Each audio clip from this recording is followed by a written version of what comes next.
in this matter. Names of our participants, please. Carson Howitt, lawyer, guardian ad litem. Ms. Daja Thomas, counsel for the department. Ms. Madrid. Francesca Madrid, foster care worker from Foster Aid Solution. Michael Brooks, I represent Mr. I believe his first name is Thomas. Sean Thomas. Sean Thomas, that's it. Mr. Thomas, are you here with us this afternoon? Yes, I'm here. This is Sean Thomas. Thank you. Michael McFarland representing mother. I've checked out in the hall. She is not here. I've checked with my office. We have heard and received no contact from her, Your Honor. Carla Collier. We're looking for Carla Collier. I don't see anybody logged in under that name, nor do we have anybody in the waiting room. I just want to say for the record, this has also been set for permanency planning for today. And then do we have a tribe representative here today? Joe Washington, ICWA coordinator. Great. Did you say Joe? Yes. Perfect. Got it. Welcome. It looks like this is our fifth review. Does that sound right, Ms. Thomas? I'm just getting this case back from Judge Costello, who had a number of hearings in this case. Mr. Howard's also relatively new on the scene at the beginning of the year, so get a little fresh perspective, but if there's anything that comes up, please don't hesitate to ask or let us know. Mr. Howard, did you get a chance to meet with the child? Yes, I met with the child and her foster mom in my office on December 20th, 2024. I was able to observe the child play with a few toys that were in my office, and she reported that she had just come from her school Christmas party, so she was in pajamas and outside of her normal school uniform. The child's needs are being met. Her foster home provides stability and a family-like atmosphere. She reported that she really enjoys playing with her foster siblings and that they have a large play space at the home where they can all, hang out and play together. The child's foster mom demonstrated a deep understanding of the child's needs. Specifically, the child suffers from seizures, and she is well aware of the signs to look for and in very open communication with her medical providers, so she can get guidance at a moment's notice if necessary. The child appears to be very bonded with her foster mom, referring to her foster mom as, mom. And I was impressed with the foster parents' respect for the child's biological mom's wishes to enforce the Norse pagan religion as part of the child's life. When we discussed it, the foster mom was able to talk to the child about it in a very, simplified way for the child to digest and really understand and have it be part of her life. I cannot report on the child's best wishes as she is fairly young, and I'm still working to, familiarize myself with her and, create a comfortable relationship with her. But I do believe that this placement fits her needs and is in her best interests at this moment. Thank you. All right, testimony today, Ms. Thomas. Thank you, Hunter. Ms. Madrid can be sworn in to provide her report. Whenever you're ready, Ms. Thomas. Thank you. Sorry, Ms. Madrid, I was just looking at your court report again, so I apologize for that. In the court report you provided the beginning of the month, you included the court report, the case service plans for Ms. Collier and Mr. Thomas, and then also a discharge letter from ACPC regarding Ms. Collier. Are there any other documents that have been circulated since filing this packet? Not at this time, no. Okay.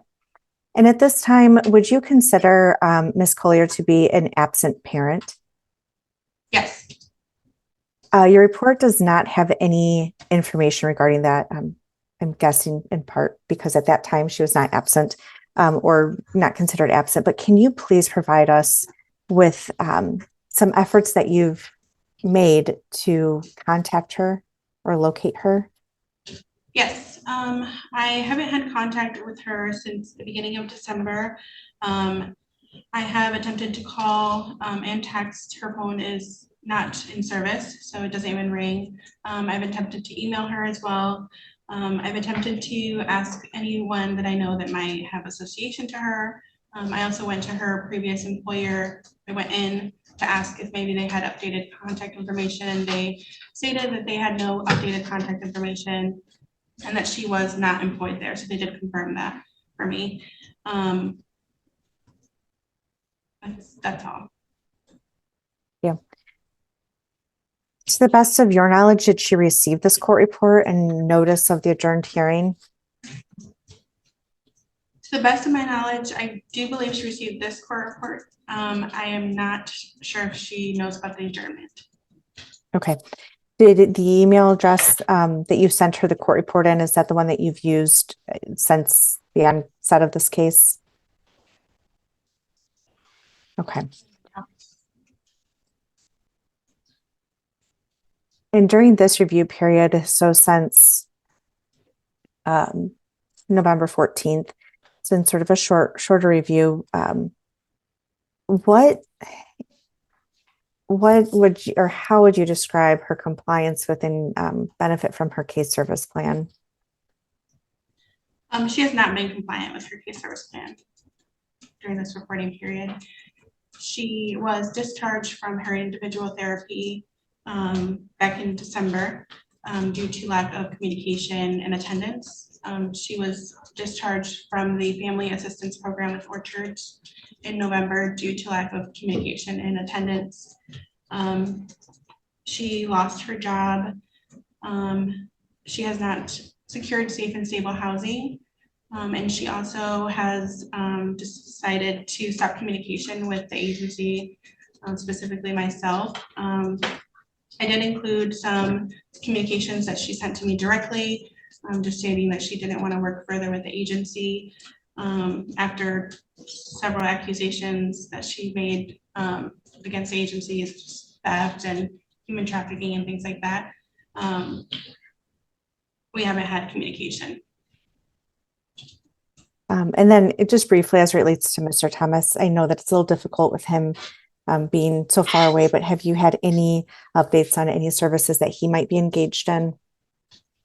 Not at this time. I know the only update is that he did move to Alaska with his parents, and he might be able to provide more of an update if he engaged in services, but I did research some services in Alaska and send him contact information for that, for him to get started. I don't believe he has done so, and he has still maintained that he wants to release his parental rights. And I know that this has been an ongoing topic at many reviews since the beginning of this case. Is the child, do you have any updates on the child's enrollment in the tribe? Yes, so I didn't get a chance to speak again after the last review, but the eligibility paperwork was sent to the tribal administrator that we had previously. It was sent back in August, as well as her birth certificate and social security card. And then when we got the new administrator, it was resent to him in November. So I didn't get a chance to tell the court after it was discussed whether or not it was sent, but it was sent in August and it was again sent in November, and he is connected, so he can confirm that. But you don't have any further updates from the tribe itself? Not regarding the actual process or where we're at, no. Okay, that's fine. Okay. And during this review period, I guess, or in general, as relates to the permanency planning component, do you believe that there's sufficient progress to consider or to continue towards the goal of reunification? Not at this time, no. And what is your recommendation for permanency for this child? We are asking for the goal to be changed to adoption. And I know that this is addressed in your report, but for the record, is the current placement willing to provide permanency through adoption? Yes, they are. Okay. And is there other, or are there other family members that may need to be considered as competing parties through the adoption process? Yes, it's my understanding that the paternal aunt would like to be considered for permanency. And is the child still receiving visits with the paternal aunt? Yes, we do Zoom visits about once or twice a month. Okay. And how are those going? They're going well. She's able to talk with her cousins and able to share about her day in school and things like that. They're going really well. She spends most of the time talking to her cousins. Okay. And how would you, I guess, how would you describe or identify how the agency's complying with the active efforts standard in this matter? Would you like me to read them off? Well, I know that they're in your report, but if you can just summarize, particularly in this last review period, the concentrated efforts to achieve the permanency goal. Yes, so we did attempt to meet with Ms. Collier several times face to face. I offered several times transportation to her and bus tokens and gas cards. We submitted the travel application back in November as well. The biggest barrier I would say to the efforts has been her returning the contact and meeting with me, or when we do schedule her showing up. I've offered to pick her up from wherever she is, but she has not been willing to give me an address. Yeah, those are my active efforts has been a bit limited due to her contention. And then as it relates to services for the child, I would say that you have active efforts there as well. Or can you just briefly highlight that for the court? Yes, which is doing really well. She is still engaged in EMDR. She does have a neurologist to address all of her seizure concerns. Although she's doing really well in that area, it's being monitored. She's doing really well in school. We have updated monthly meetings with the school staff to ensure that all of her needs are being met. She's doing really well in the foster home. Is very bonded to her foster siblings in her community, and all of her needs are being met.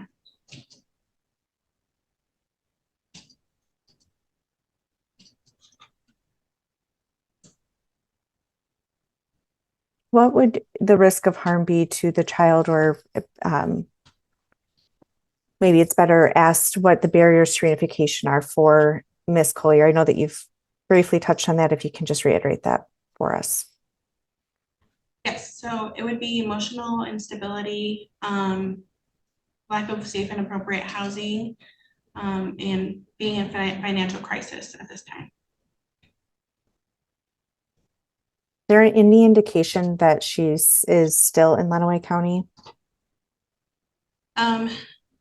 There's not. I did speak to her therapist, and she stated that she wouldn't give her location as well.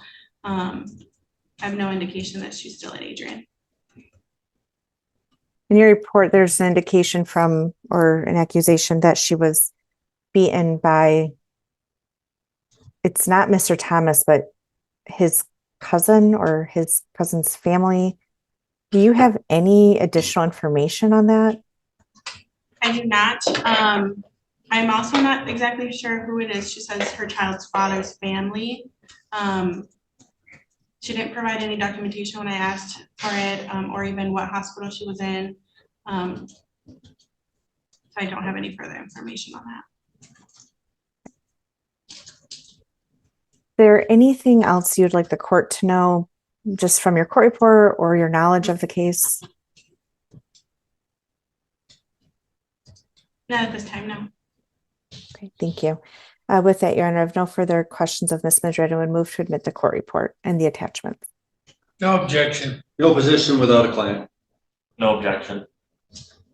Okay, Mr. Washington, do you have any objections to the admission of the court report or the discharge letter for Ms. Collier?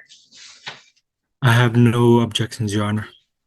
Thank you. They are received and will become part of the file. While we have you, do you have any questions for Ms. Madrid? No. Okay, questions, Mr. McFarland? I do. Have you talked with the tribal representative on what impact it would have if father released his rights before the tribe made a decision on eligibility? It is my understanding that she would keep her eligibility. her Native American eligibility, whether or not Mr. Thomas releases his rights. Who did you speak to on that? Mr. Washington. Thank you. As far as active efforts, I know my client, when I had represented her in the past, she was concerned about raising this child in Native beliefs and also some particular beliefs that she had. What active efforts are we using to keep her involved with her Native American culture? Yes, so we have been able to get a lot of information from her paternal aunt, who has provided us with pictures of her grandparents, her genogram, family tree. All of that information has been provided to the foster parents and UTA. And we have been provided with books from the paternal aunt. So this reporting period, we have been able to get a lot of information from her in regards to the Native Village of Brooklyn. And we have been able to provide that to her. However, I haven't gotten anything from the tribe itself. So they will be providing me info. I spoke to them today. So if there's anything else that I can do, they'll get that to me. Current foster placement is a non-family member, correct? Yes. So there is a possibility that if the permanency was adoption with this non-family member, the family member could choose to cut her off from her aunt and her cousins. That nothing would prohibit that, correct? I know that wouldn't happen because the foster parents have a child that they previously adopted whom they still keep in contact consistently with the biological parents.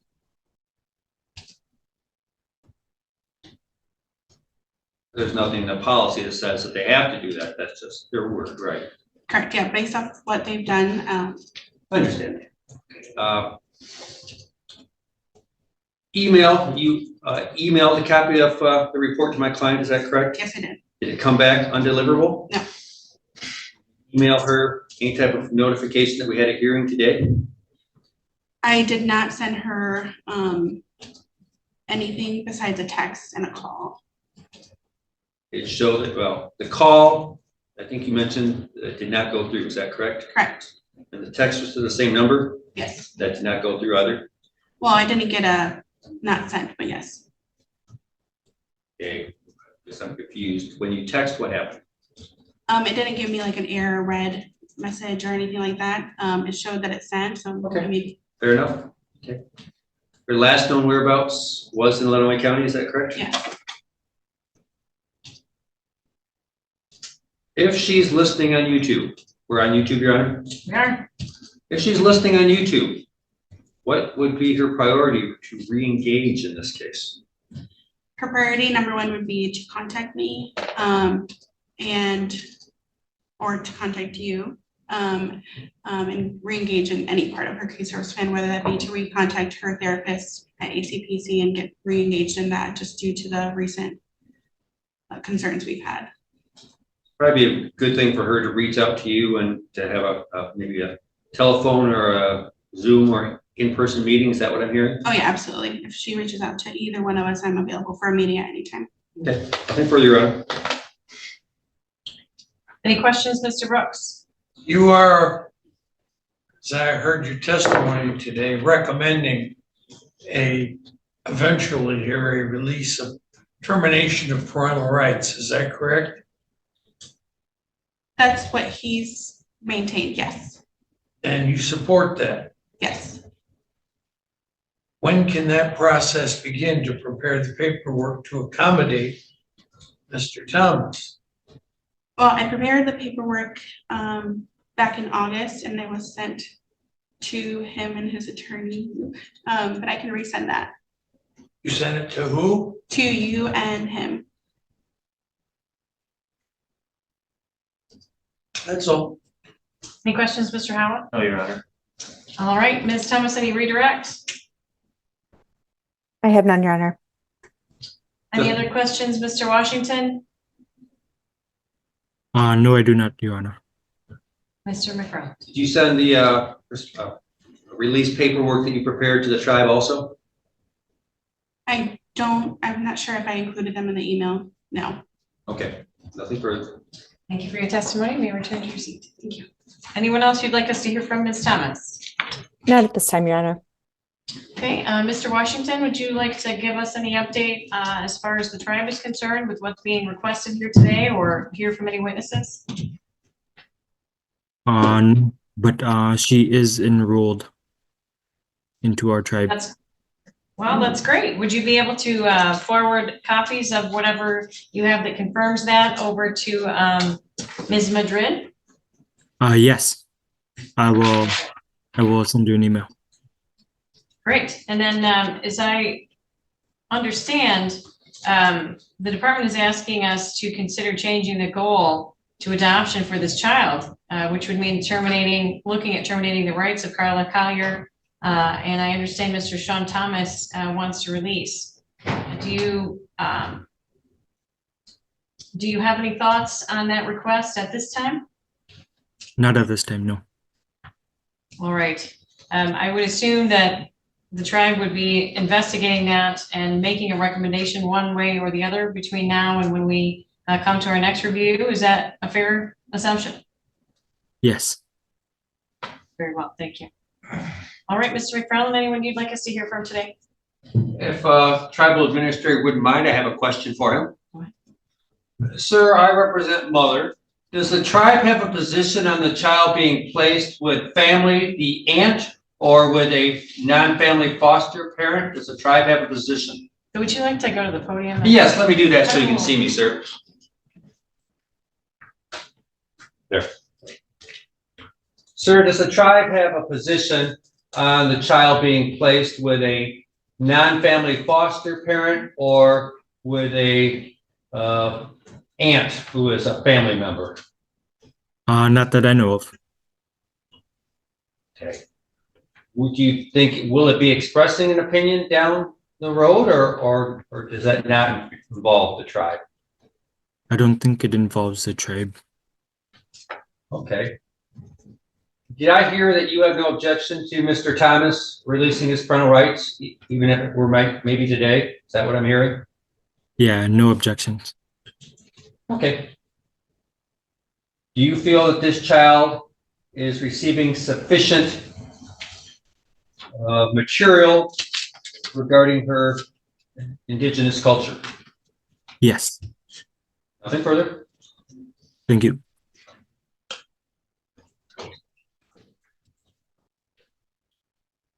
Okay, Mr. Brooks, any questions? Anyone you'd like us to hear from? Mr. Thomas. Deputy Ames, if you could swear in Mr. Sean Thomas, he joined us. Your Honor, would it be possible for us to facilitate this release by my client today or not? Typically, if I accept a release, I have to have a copy of the signed documents in front of me. All right, thank you. Given the child's enrollment in the tribe as well, I would think Ms. Madrid may have to revise the documents that she prepared to adequately accommodate the considerations required under ICWA and MEFA. Thank you. Mr. Thomas, Ms. Madrid, the Department of Social Services worker, indicates she mailed you copies of a petition and proposed order to release your parental rights. Did you get them? Yes, I received them by email. And have you reviewed them? I reviewed a little bit of it. What does that mean? I skimmed through the first page of what was on the email. Have you signed it or not? Not yet. Obviously, you haven't mailed it back to Ms. Madrid, have you? That's correct. What is your position today with respect to releasing your parental rights? I still have the same position of releasing my parental rights. Are you aware, based on what you just heard the judge say, that there isn't much she can do till we get this done? That's correct. So are you going to sit down and look at them again? Yes, I'll take a look at it today, and if I'm able to do an electronic signature, I'll get it signed and have it sent to you and Miss Madrid. You have our addresses. Yes. I have nothing further. Thank you. Any questions for Mr. Thomas from our other attorneys or our tribal representative? No, Your Honor. No, Your Honor. Thank you for your testimony, sir. Thank you. Anyone else, Mr. Brooks?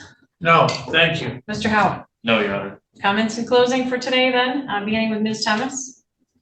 Thank you, Your Honor. If the parties are agreeable and the court is agreeable, I have the capabilities of getting certified electronic signatures. I would just have to be the one to send them to Mr. Thomas. And so I would ask Mr. Brooks permission to have that communication with his client if that's easiest for everyone to achieve his release at this time. And then You other have than it. that, Your Honor, thank you, Mr. Brooks. And then other than that, Your Honor, we are just asking for a 90-day review, at which time we would anticipate a termination hearing for Ms. Collier. I think that the goal for adoption is the most appropriate at this time.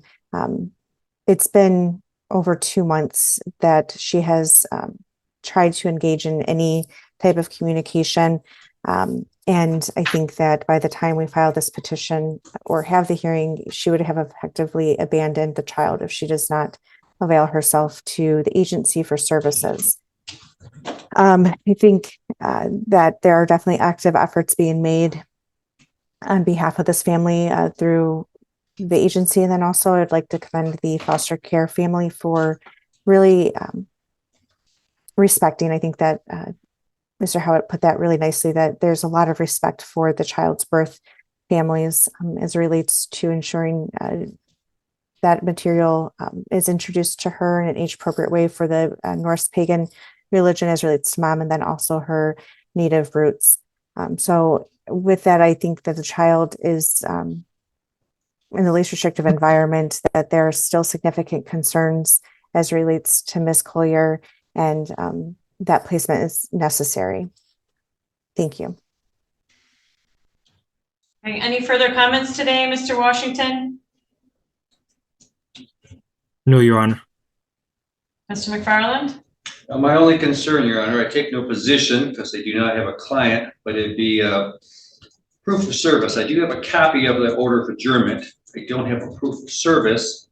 And it doesn't sound as though my client was, at least I haven't heard testimony, that she was served notice of today's hearing.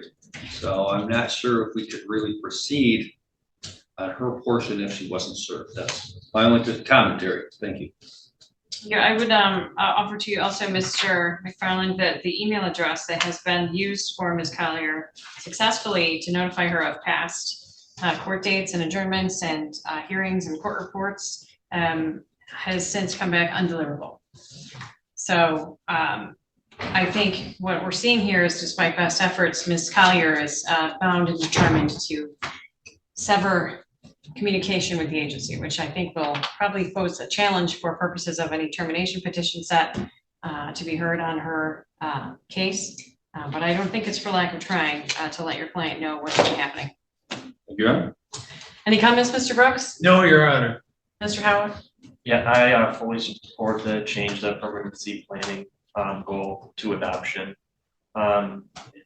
That's Thank you. All right, the court finds all interested parties were given notice for purposes of today's review hearing. I do find efforts towards the goal of reunification were made by the department through the efforts of Ms. Madrid at the agency. I'm glad Mr. Thomas came today to let us know what his position is, and so he understands what's going to be happening in the next hearing. I am directing the department to file that petition for termination of parental rights as it relates to Ms. Collier, and to prepare the release documents for Mr. Thomas that he's requested. I do that after consideration number one of his request, and of course Ms. Collier's very open decision to abandon efforts towards reunification and termination of contact of her. She hasn't seen the child. She's been in contact with Ms. Madrid.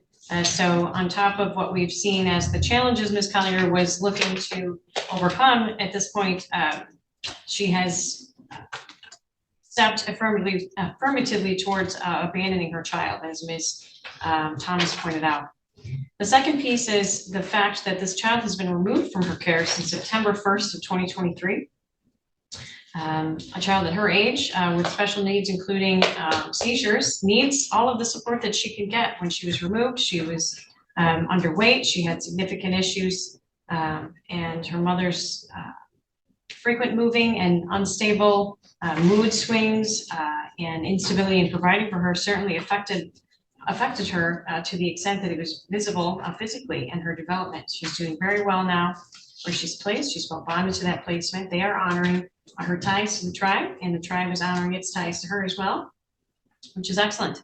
So not only do we have reasonable efforts, but certainly active efforts have been made in this case, thanks to Ms. Madrid, the efforts of the foster placement and the tribe, which we're glad to see that the child will have that support moving forward, regardless of what happens with her mother.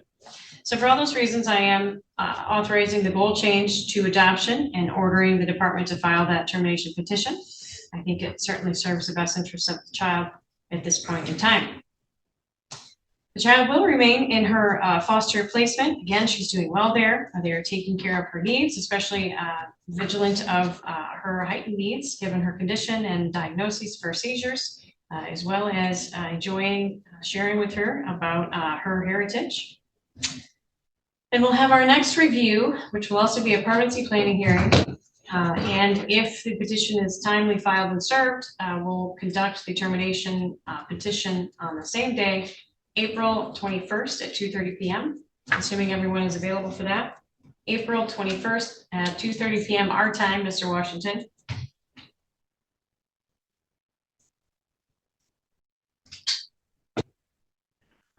So hearing no objections to that date and time, then that will be the conclusion for today's hearing. And we'll see you all in April for our next phase. Okay, April 21st, permanency planning hearing and a continued hearing on a petition for termination of parental rights. May I have the names of our participants, please? Carson Howitt, lawyer, guardian ad litem. Ms. Saja Thomas, counsel for the department. Ashley Beecham, the foster care worker from Fostering Solutions. Betsy Geyer-Sador, the attorney on behalf of Carla Collier, who's appearing via Zoom today. Carla Collier, the mother. Okay, we're looking for a representative from the tribe. The Village of Buckland. Do we have anybody here from the Village of Buckland this afternoon? I have, looks like a Nikki. Maybe logged in. I think that's a person who was just observing from a family. Tishbaka? Yeah. Okay. All right. Ms. Thomas, did you confirm that you would have a representative from the tribe here today? We did. We had a meeting on August 12th. We sent both LGAL and the agency sent emails for a reminder. So I'm not sure what else to do. All right. Do you want to take a minute to see if you can get them on the line, or do you want to just get started? Sure, if we can take a quick recess, we can try to call it. All right. Thank you, Your Honor. A representative from the native village of Buckland. Yes. Thank you. Your name for the record, please. Frederico Gavin. Thank you. And what is your formal title? If you could tell us, please. ICWA coordinator. Very good. Would you be the designated qualified expert from the Village of Buckland as well as the coordinator? Yes. Thank you for confirming that. All right, we have all of our same parties and attorneys that have rejoined us. And I'm glad to see the tribe is here as well. All right, let's begin with a report from Mr. Howard, whenever you're ready. Your Honor, I don't have an updated report. This was a continuation. Can you speak up a little, please? Sorry, I don't have an updated report. This was a continuation, so I did not see the child since the last report I gave. Okay, would you mind refreshing the record as to how he was doing when you met with him last? Yes, I was able. Her, I'm sorry. Sorry. She was doing pretty well. She was attending some summer camps. She was struggling behaviorally with some of the summer camps. And she had some evaluations for autism, but there was no, they didn't think that it was autism. And they were really working on getting her medication in the right spot to address some of the behavioral issues she was having. I have not heard of any increased concerns from the foster parents since my last meeting with them. And I believe she's doing well and getting ready for the school year to start. I know from talking with the worker today that she just completed a family trip up north, and just working on getting ready for school and getting into that swing of things. Thank you.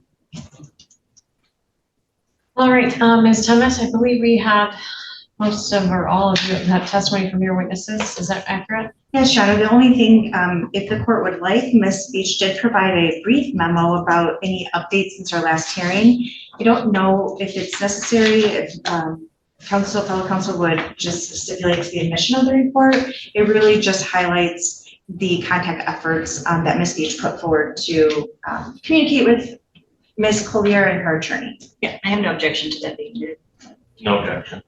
Very well. The court accepts the stipulation and will receive the court report into the record. It contains the attachment of the case services plan, of course, from Ms. Collier, and the email thread consistent with Ms. Thomas's presentation. All right. I believe we had all testimony as well from you, Ms. Sador, is that right? No, we had, I'm not sure, we had not finished with the ICWA representative, so we had one witness testify. Did you have any witnesses other than the ICWA witness? I may not, I just need to hear from the ICWA witness to know for sure. If so, it would be one witness and that's it. All right. Well, the ICWA coordinator and the expert would have to make a recommendation as to whether or not termination would serve the best interest of the child. So I would prefer that the coordinator be able to listen to all witness testimony before making that determination. So I prefer if your witnesses went first. Do you have anyone else you'd like us to hear from? I'm not sure she's present via Zoom. The witness would be Rebecca Sullivan, but I guess since we have admitted her updated case services, not case services, but her updated information within the report, if that can be taken into consideration in terms of what's going on. If no one has an objection, that was mainly what I wanted to ask her about, is Carla's current status with all of the things: housing, therapy, job, health, mental health, all those things. So I would ask to admit that specifically. Do you have an exhibit in addition to the court report? Is that what you're saying? Or it's part, she put it in as part of the Ashley Beach's report. Part of the email exchange? Yes, there's one from dated July 3rd from Ms. Sullivan. I have another copy. It's got something on the back, but if Your Honor needs it, I can mark that and have it. Yeah, I'm not quite sure what that is. I recall that one from our last hearing, but there's also an update from Ms. Sullivan within the email exchange that is provided on page 10 of the report, the updated memo that Ms. Beach that we just submitted. I believe that would be, is that the same? Is that this one? So let me review what I have. I have a one-page MDHHS 5964 cover letter, followed by the case services plan agency agreement from Ms. Collier, and then an email chain that's 5 pages. So I also have the DHS 69 documenting changeover from Ms. Madrid and Ms. Beach, but that's it for what I have. So correct. It should be, it is the same email on page 5 of that. Well, the email threads is at page 5.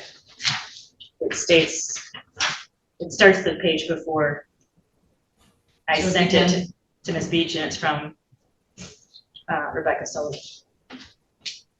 It says, as for Carla, I wanted to update you, and then the second page has the updates from her. And that what from her was dated July 3rd of this year. all right, but the email reflects Tuesday, August 12th. Correct. I'm just clarifying when the email was sent to me was July 3rd. So. Well, that's not documented really on this page. Well, I'm happy to admit then, I'd mark and admit the one page when I have that is the original email.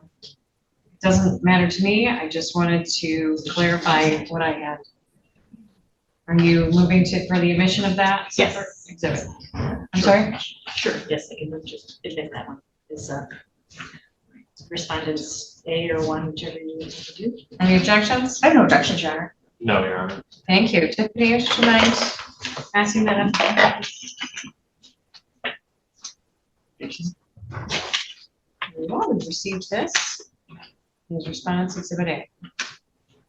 All right, I do not have anyone under Rebecca Sullivan logged into the Zoom meeting. So I just would like you to confirm one more time, Ms. Sidor, do you have any additional witness testimony for today? No. All right, so that takes us to Ms. Frederica Gavin. I think you'll probably have some questions for this person, Ms. Thomas, if I had to speculate. Ms. Gavin, and in your capacity as the expert in this case, I'd like to have you sworn as a witness. Do you have any reason to object to being sworn? No. That begins. Join Ms. Frederica Gavin, please.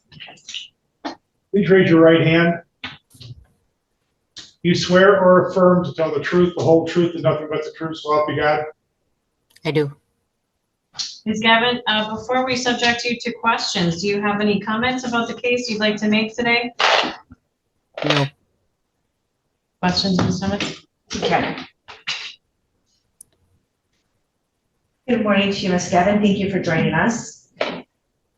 Ms. Gavin, are you a member of the native Buckland, the native village of, I'm so sorry. Native Ms. Village of Gavin, Buckland. what is your affiliation? Are you affiliated with a tribe? I am. And a what tribal tribe are you? member. I'm sorry, what tribe are you affiliated with? Native Village of Buckland. And how long have you been a member of that tribe? About 30 years.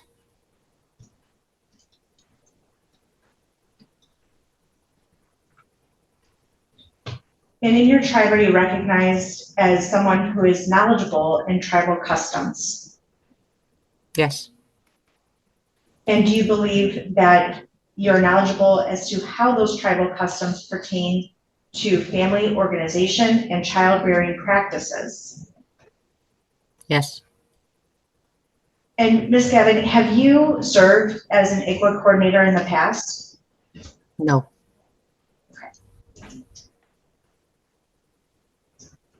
Were there any requirements for you to be hired or appointed as an ICWA coordinator for the tribe?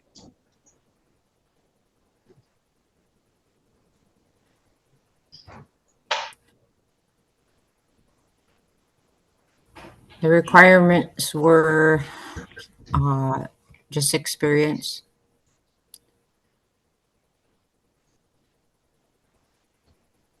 Can you elaborate a little bit more about what experience?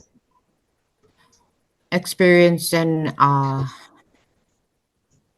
working with OCS and understanding the tribal membership process and working with tribal members. Ms. Gavin, you just used an acronym OCS. Can you tell us what that stands for? I'm sorry, Office of Children's Services.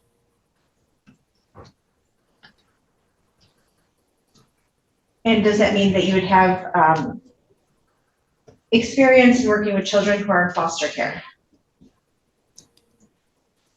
When we have to deal with OCS and they come to our village, we're present when they have to visit families and be a representative of the tribe and just more on the protection side of the tribal member.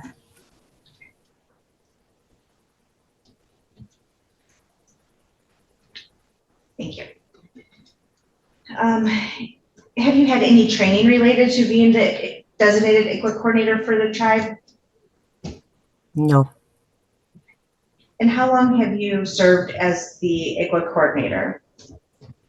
It's only been a month. Okay.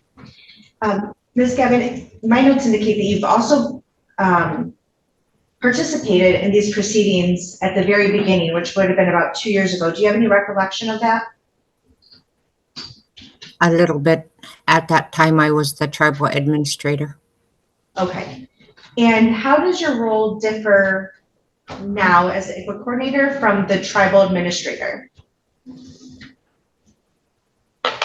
I'm more involved with the tribal members. Okay. Have you had the opportunity to review the case file related to the subject minor? Yes.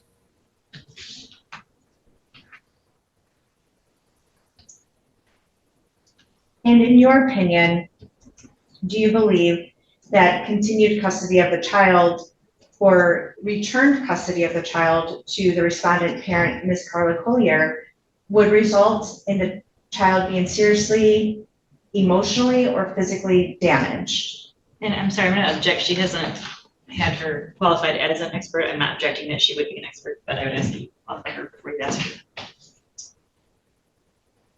I don't think that it's on the department to qualify the tribal expert. If the tribe has produced an expert that meets their expectations of expertise as it relates to their tribe and their I wasn't customs. clear from her testimony if I understand the question was asked and a yes was given. I just want to clarify for my client, doing my job, to make sure that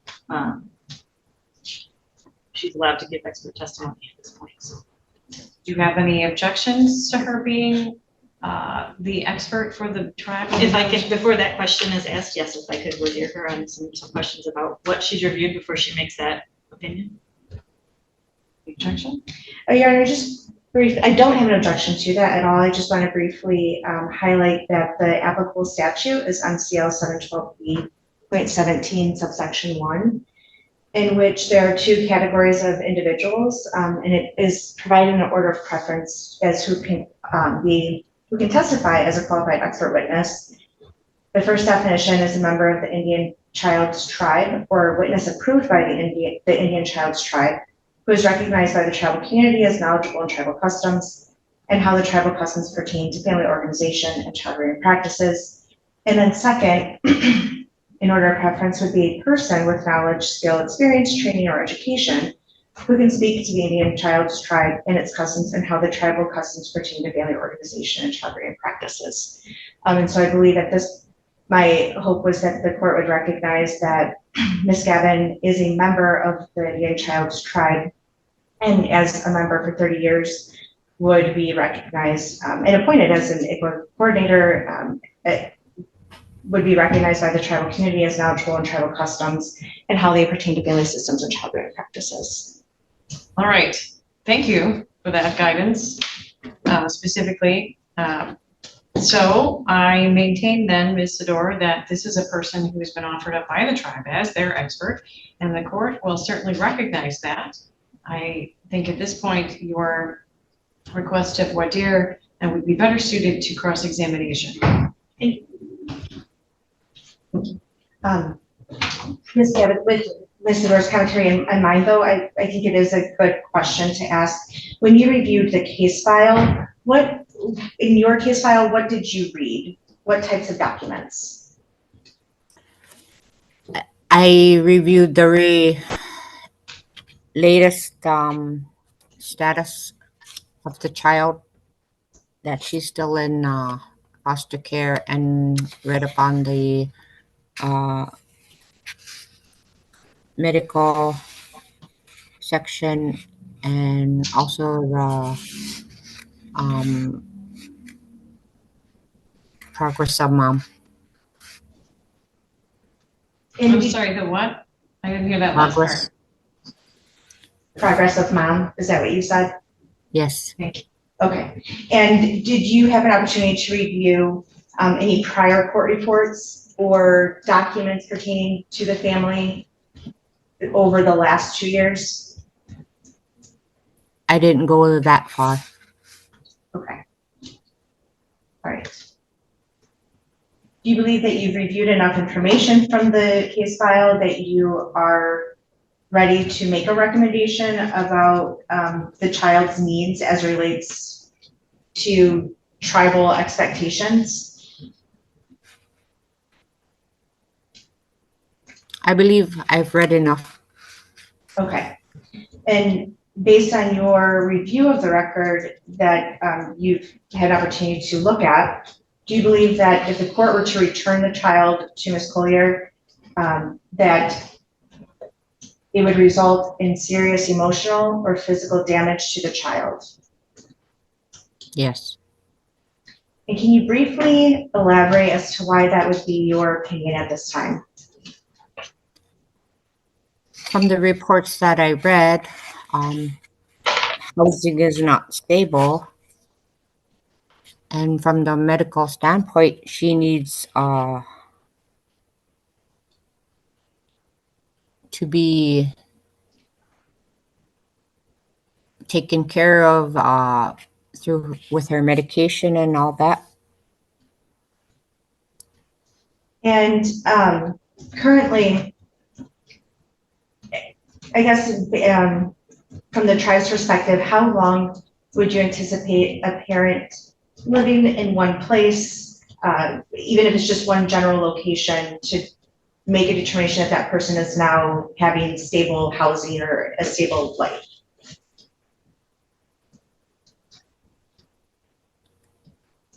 I would believe about 6 months.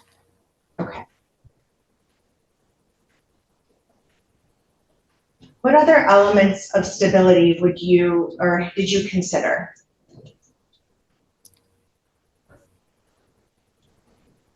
On the medical side, I believe that she needs more participation in the doctor visits and any kind of special needs programs. Can we just clarify when she says she needs, who is she referring to? The child, the mother, it's unclear. Mom. Ms. Gavin, are you? So, Ms. Gavin, I just want to follow up on that. Your testimony is that mom's medical attention needs to be addressed, or mom's medical needs need to be addressed, or that the child's medical needs need to be addressed consistently, and mom needs to be more active in that participation. Mom needs to be more active.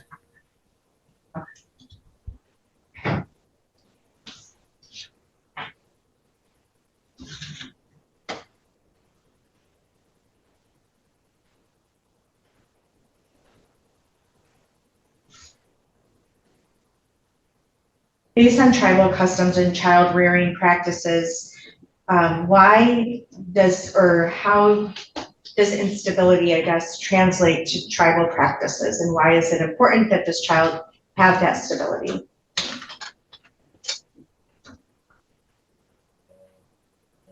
Repeat that again.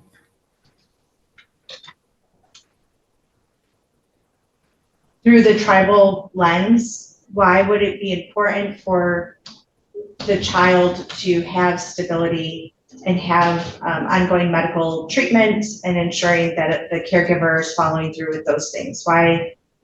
What tribal customs or child rearing practices does that speak to? Can you make that connection for us?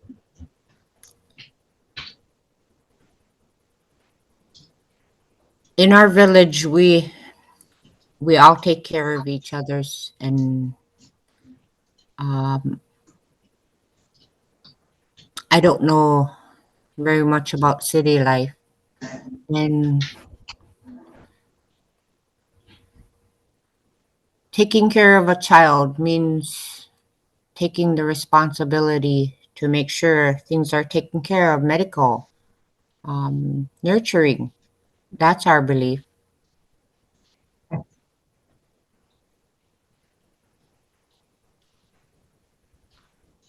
And does the tribe value parenting that presents information in a way that's child appropriate and doesn't instill fear, or I'll just stop there. It doesn't instill fear in the child? I'm not understanding you.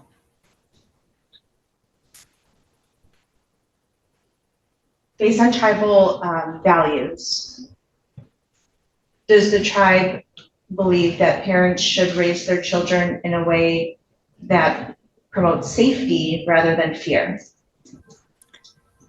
Safety would be our concern. Okay. And what are some values that the tribe has to ensure children are safe? In our community, we are really small, and like we all take care of each other's. We see something wrong, we're so close knit, we call parents to notify of something going on.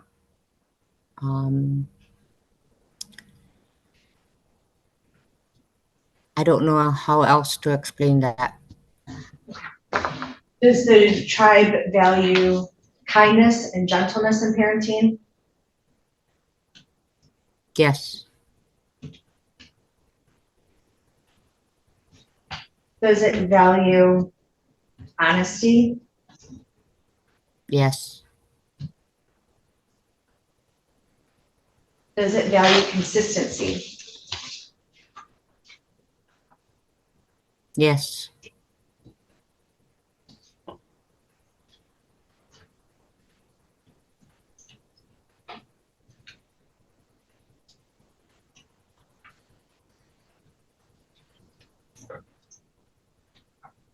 Other than moms, what you've seen as moms in stable housing, are there any other concerns that you believe would pose a risk to the child's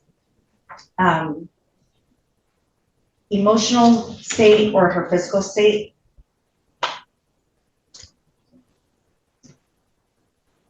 I don't have no other comment. And at this point in time, do you think that it would be in the child's best interest for the mother's rights to be terminated and for her to be adopted and potentially by her current foster care givers?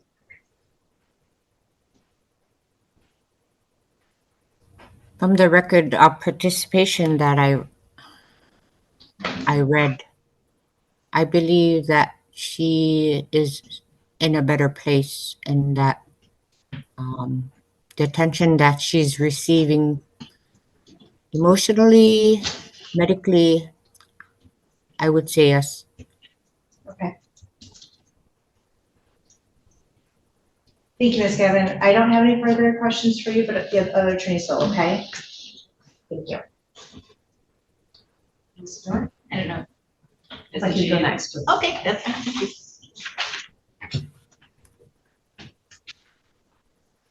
Hello, Ms. Gavin.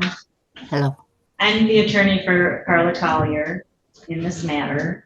Can you please clarify the dates of the updates that you said you read before coming to your conclusions? Was it just one report, and what date that was reported? I kind of browsed through the whole file, just here and there, and then the last comments of participation. I don't have the file in front of me right now. Okay. Who gave you the file that you were reviewing? It was in the file where the previous ICWA coordinator kept cases. Okay. Can you tell me if you read the original petition?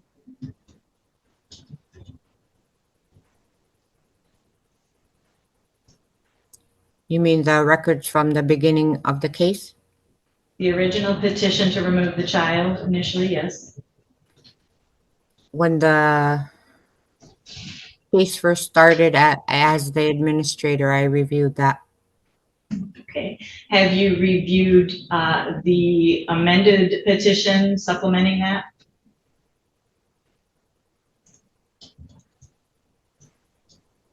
I believe I did. Are you sure if you did or if you didn't? I'm not sure. Okay, all right. So are you aware of what the reason was for the child being removed? What the allegations were? Yes. And what were those?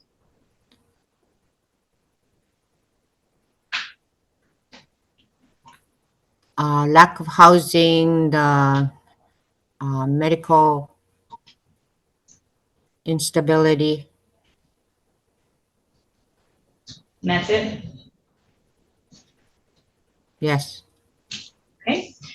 Do you know when the child was removed from her mother's care? I would have to look at that file. Do you know approximately how long it has been since the child has been removed from her mother's care? I believe a couple of years. Do you have nothing more substantial than that? A couple of years No. is the best guess? Okay.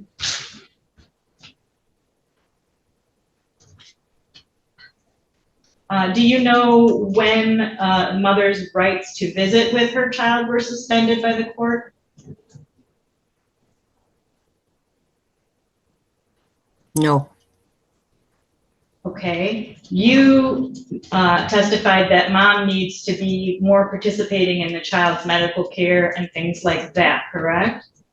yes, Would it change your opinion if you knew that she wasn't allowed to participate in those things with her child at this time due to the court?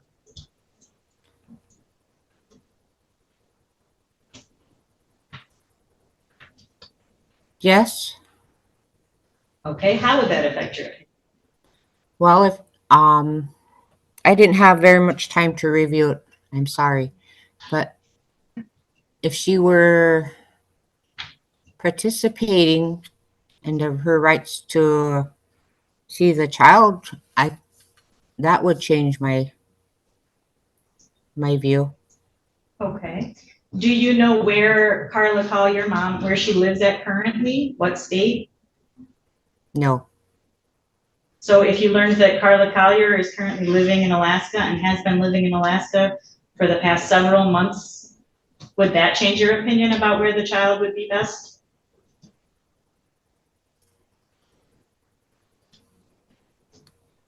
I don't know. I can't answer that. Okay. If you knew that Ms. Collier was in a place where she could let the child visit with native tribes of Alaska, including possibly the village of Buckland, but also in general in the Alaska area versus here in Michigan, would that change your opinion about where is best for the child?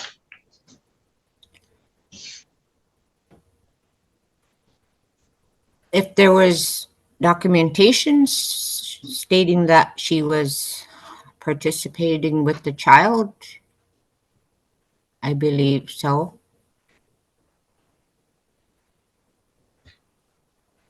And do you know where the child is living now other than with foster parents? Do you actually know anything about her current placement? I have a little idea, but I can't say the state right now or. Okay. So you don't know what state they're in?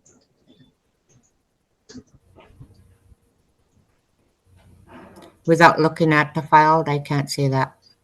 Okay.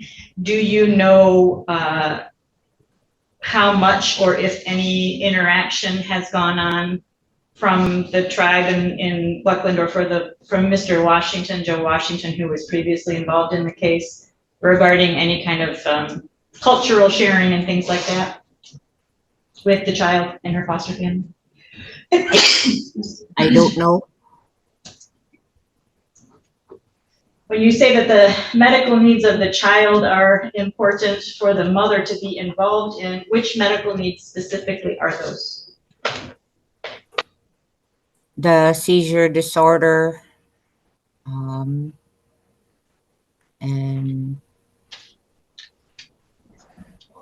well checkups is my opinion. Are you aware that mom, Ms. Collier, now has been living in the same apartment in Alaska since at least 5 months ago, if not before that? I wasn't aware. Okay, does that change your opinion?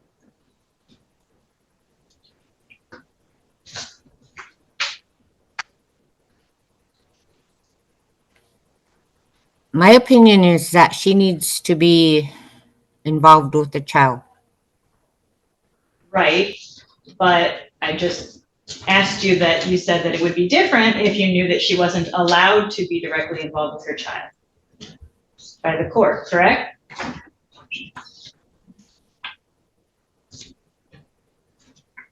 I guess my question to you is, if mom is not allowed to visit the child, to call the child, to have any video conferencing with the child, and mom does not live in the same city as the child in the foster family, does that change your opinion about mom's behavior that caused you to say that you think it's in the child's best interest to keep her away? I don't want to answer that because I need to see the reasons why she was not allowed. You don't know the reasons why the court suspended her parenting time. Is that what you're saying? Yes. Okay. Are you aware of, just one moment. Do you know the child's biological father? I've read the name. Is he also a member of your tribe? No. How is Uta then a member of your tribe? From descendancy? Through which line, mom or dad? Dad?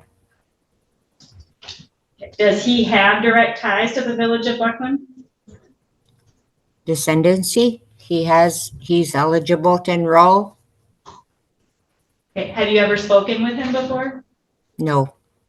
Are you aware that he gave up his parental rights voluntarily? Yes.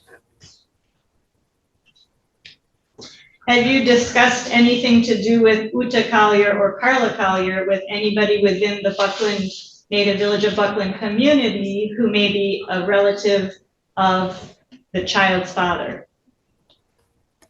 No. Okay.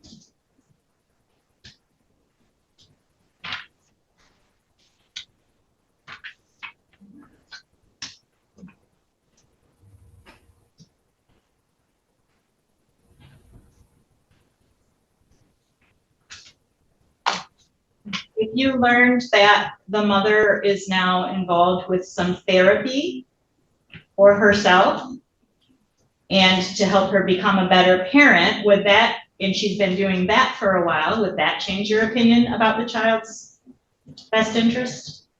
Yes. Okay. In what way would it change it? If she's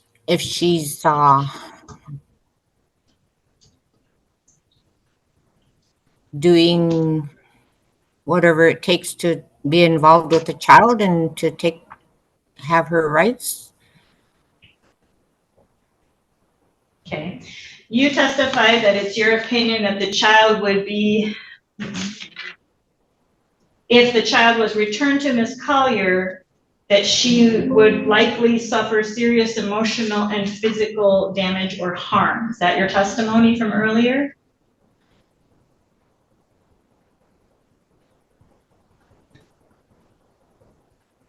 Yeah. Okay. What specific emotional or physical danger and harm are you referring to? Or what are you basing that on?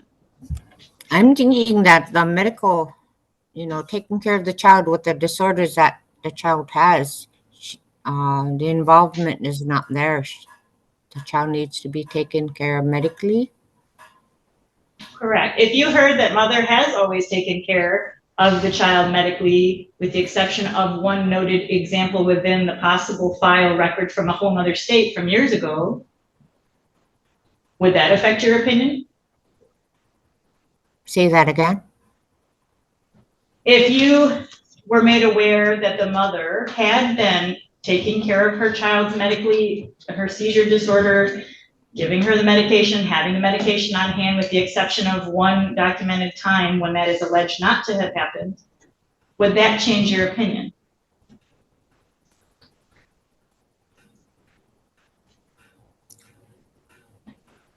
If there was more documentation to show it, I think that would change my opinion. And did you hear the testimony of Carla Collier during the proceedings of this case at all in the last 3-4 months? No, I've just become the coordinator, so. Right. I understand. I'm not trying to blame you. I just need to get these legal issues out there, okay? Can you even tell me what you have reviewed regarding exactly what it is that you're referring to when you say, Mom, is it participating enough? The latest reports of her involvement, no Dated when? contact. I Dated can't when? tell you that. I don't have Do you the know how file. many you've read? Probably a couple. Probably a couple. Does that mean probably two?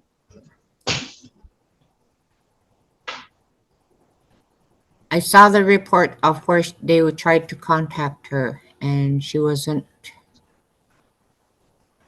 able And what to be date contacted. what date would that be from? Do you know?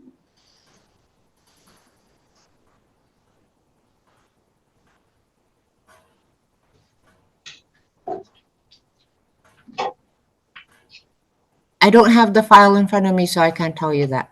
I'm sorry. Okay.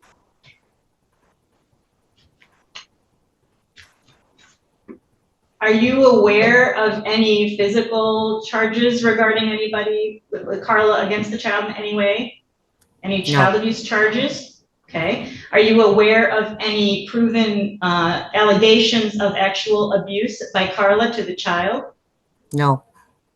Are you aware that Carla left the area where the child is in foster care due to her own concerns for her health and safety that are separate from the child?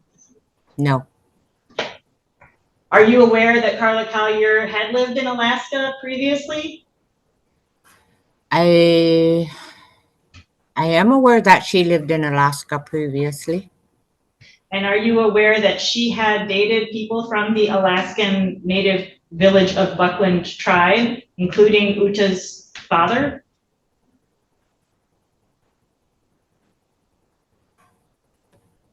I know that she dated Uta's father. That's all I know.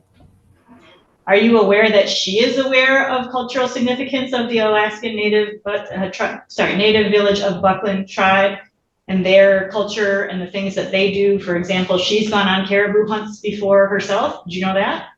No. Okay. Do those things change your opinion of what mother's ability to parent this child will be? No. And why not? What does hunting a caribou have to do with raising a child?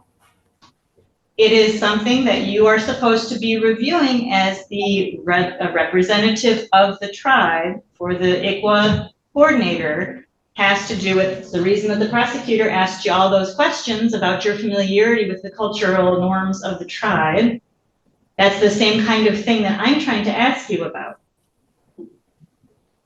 Is it better, in your opinion, for the child who is of Native descent and is registered with the Native tribe of Buckland? Is it better for her to be involved in someone's, with a parent who has knowledge of Buckland's background and their culture and their history than to not?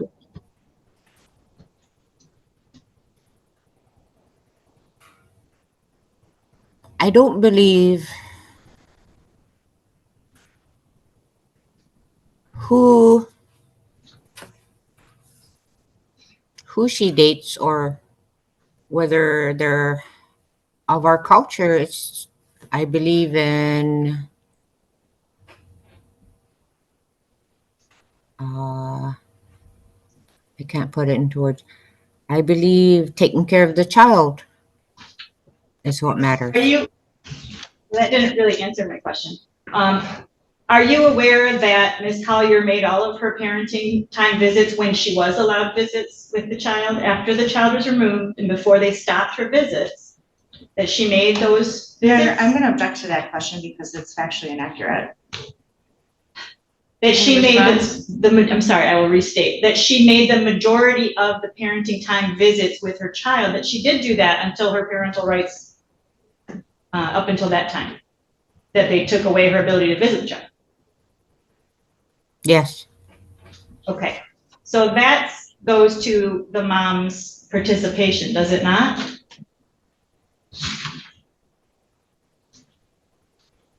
Yeah. So that should go in her favor in your book, should it not?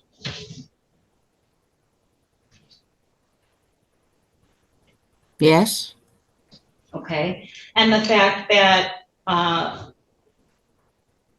mom didn't have housing when the child was removed or soon thereafter, that being a long time ago, compared to her having the same stable housing that she can continue to have from at least January or late January of 2025 forward in Alaska, doesn't that go for the mother in your book in terms of what you think that is important for a child? I didn't know that she had stable housing. Okay, well, again, if all you read, you can't even tell us what it is that you specifically reviewed, it's very hard to believe your opinion has a lot of weight behind it, other than what you've been told to respond. Your Honor, I'm going to object to this line of, that wasn't even a question, that was argumentative in general. I mean, at this point, I believe that Mr. Doerr's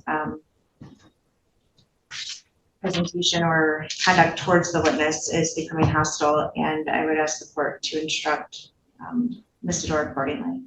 Would you like to respond? Yes, I don't believe in becoming hostile. I am asking valid questions of an expert witness about things that she can't tell us about because we don't know what she's reviewed. It's not on the record what she has reviewed. We don't know how much information from before this last report, if that's the report she's referring to, that she did review. And I don't think it's appropriate to have a witness who is unaware of the actual factual situation go with what the other side tells her is going on as what's happening, and that being the only thing that should make her expert opinion.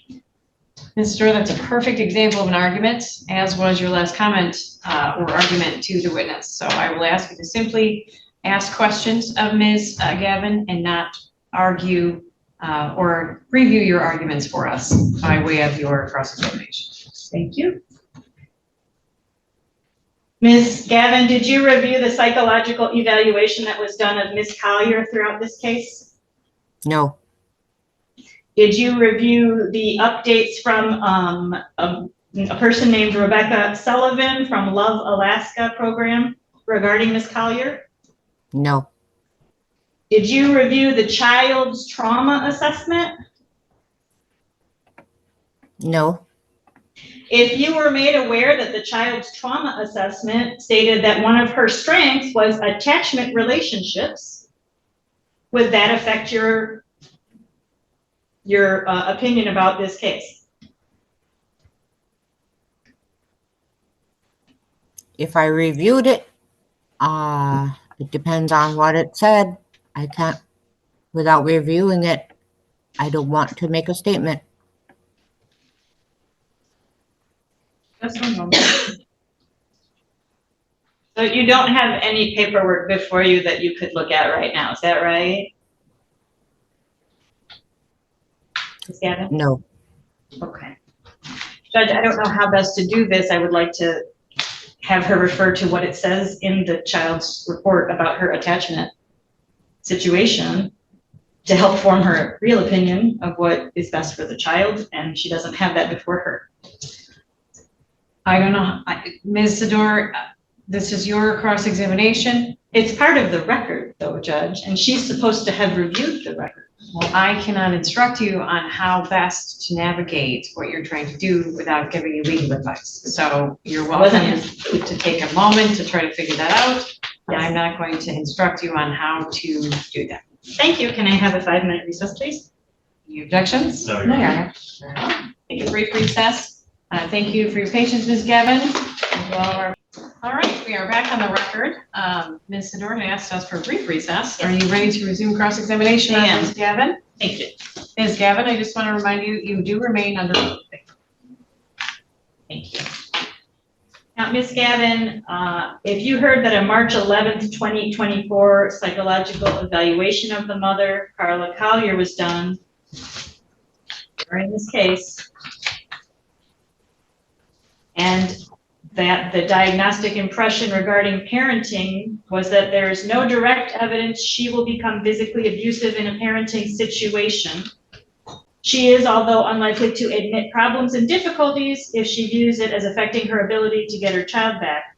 Her history reveals a vulnerability to negative relationships, and impulsive decision-making patterns. Despite this, she is willing to engage in services and wants to be a good parent.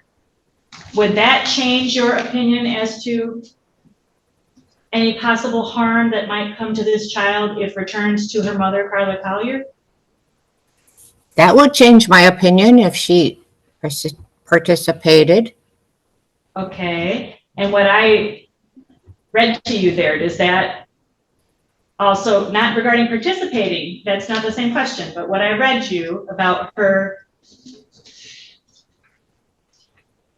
basically likelihood of causing physical harm, correct?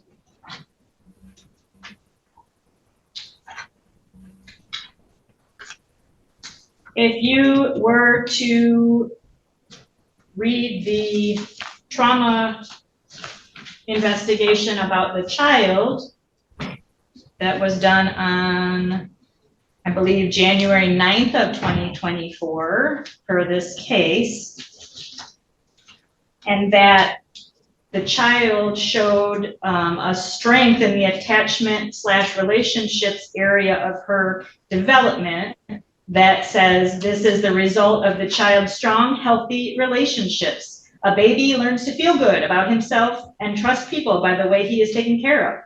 This strength is also the key to how the child feels about himself. It opens him up to try new things and look to others for friendship or help.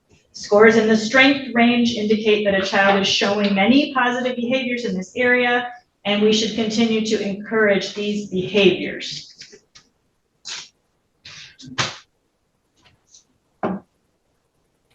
What was your question? My question is, does that, when that happened before the child was removed from Ms. Collier, I'm trying to find the basis, the causal basis of your statement that it is, you have concerns that the child would be likely to receive physical or emotional harm if returned to her mother. So why are you saying that?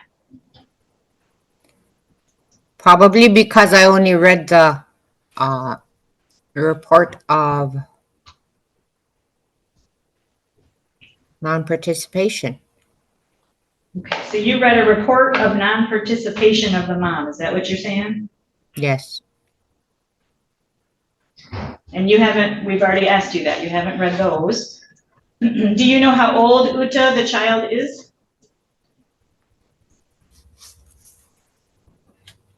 I believe she's about 4. She is 6 years old, 7 in November. Would that change your opinion?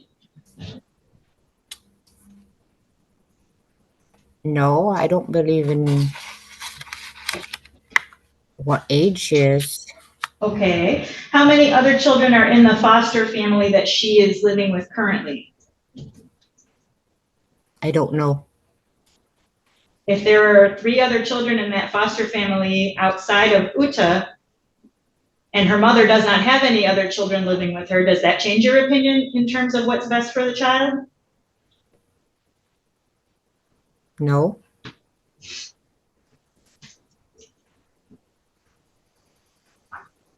Can you define what active efforts are under the ICWA law? Do you know what those are?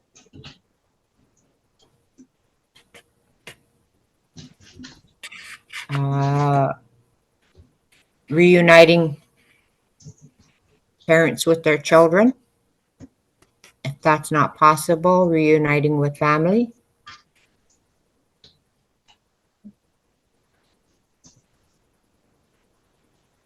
Are you aware that Carla Collier, living in Anchorage, Alaska, has access to the Native Hospital there that has a program for pediatrics that Uta could be seen at if she lived there with her mother? Yes, I'm aware. Okay. Does that change your opinion about her being better in place of the foster care family that you don't know where they live versus where mother lives?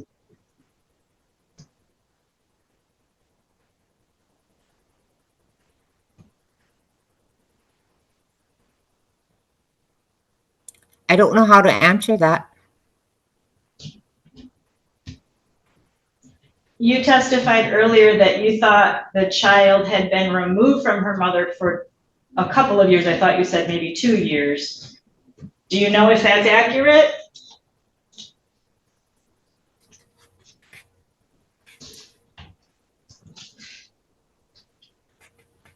I don't have the file in front of me.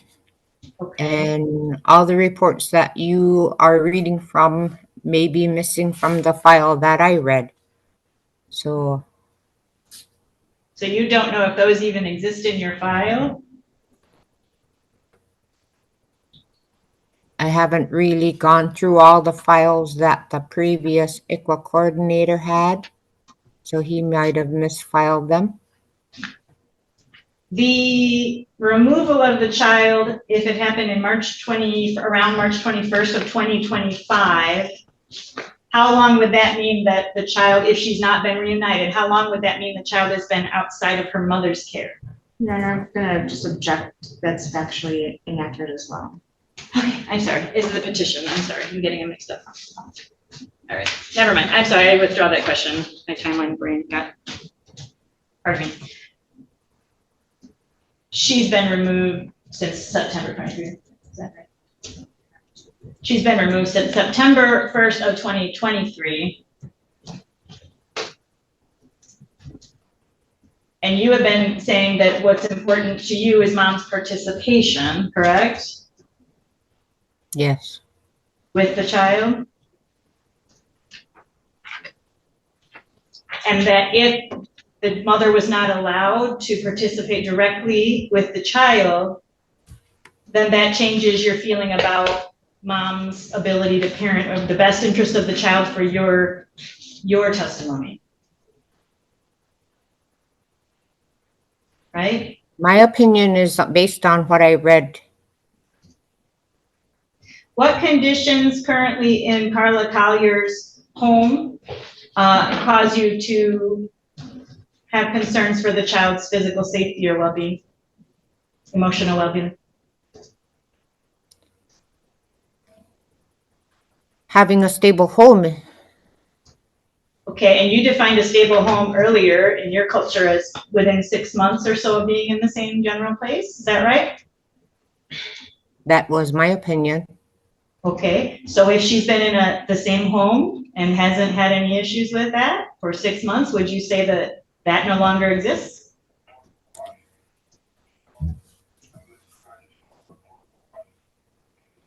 Having a report of the condition of the home would help. Right, but if she lived in an apartment on her own, not with other people, and she lived there for that amount of time, that would be in her favor, correct? Yes. Okay, anything other than the stability of her home that causes you your concern in your opinion, because it has to be linked to a specific condition. So what, is there anything else that causes you to form your opinion about the child being likely to receive physical or emotional harm if returned to the mother? Only on the medical side. Can you clarify more for me what you specifically are saying? What on the medical side? What condition still exists regarding the mother? I don't know what conditions still exist, but from the report that I read earlier, in the beginning, she had a disorder that needed medical treatment, and that medical treatment wasn't provided. Do you know when that alleged to have happened? I can't tell you the date because I don't have the file in front of me. Do you know what state that's alleged to have happened in? In the beginning, when she was removed from her mother. In this case? Yes. Do you know if there have been any other issues with medication? I haven't seen any reports on that. In your culture, in your tribe, you said that everybody takes care of each other, correct? Yes. So if you had a parent, hypothetically, who did not have stable housing but had a child, what would you do to try to fix that in your culture? In our community, what's an appropriate response? In our community, we have family close by. So in your And opinion, is it best for the child to be nearer to the family that she lived with while that issue is being worked on? if she has family close by, that's Okay. what my opinion would be. And in your community, have you ever come across parents who have their own trauma from past issues, such as sexual abuse, drug abuse, anything?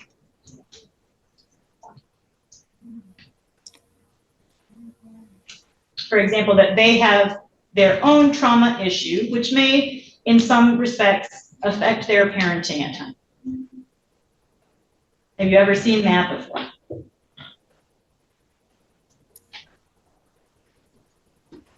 I'm new to this position. Okay. And As a member of the tribe, have you ever seen that situation happen before? with trauma, With a parent having their own trauma that may cause them some problems while they also have a child in their care? I would say no. I haven't You've seen never that. seen that? Okay, so you're not qualified, you don't know how the tribe handles that? No, Are you aware that Carla Collier doesn't have any reported issues of alcohol or substance abuse? I'm not aware. Okay, so you didn't know that? No. There's one more question. In your culture, if a parent has their own medical issue, for example, they need surgery or something, okay, and it affects their ability to participate in a lot of different activities for a number of months, is that something in your tribe you've ever seen as a parent have? If that were to happen, family usually steps in to help out. Okay, and if there wasn't family to step in to help out, what would be the next reasonable reaction from the tribe?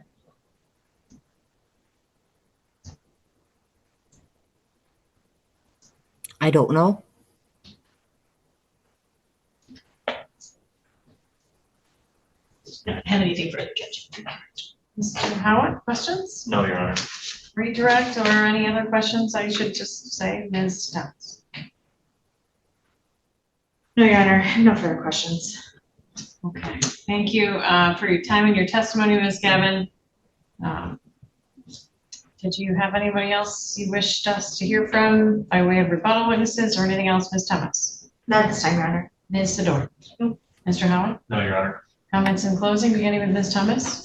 Your Honor, I would actually request the court to accept closing by written statement, given the nature of the case with all of the ICWA requirements. If we were there, I'm happy to do it verbally. I just feel that it would be better suited for the record if we were able to set closing in writing. Ms. Sedor, would you prefer to give us your closing orally today or in writing? I have no objection to in writing, that's fine. It's a long couple of days of testimony. Mr. Howard? Your Honor, I'd be in favor of submitting in writing as well. Very well. How long would you like in order to complete that assignment to Ms. Thomas? And I think it'd be reasonable to request our arguments be filed within 7 days. I can do that. Mr. Howard?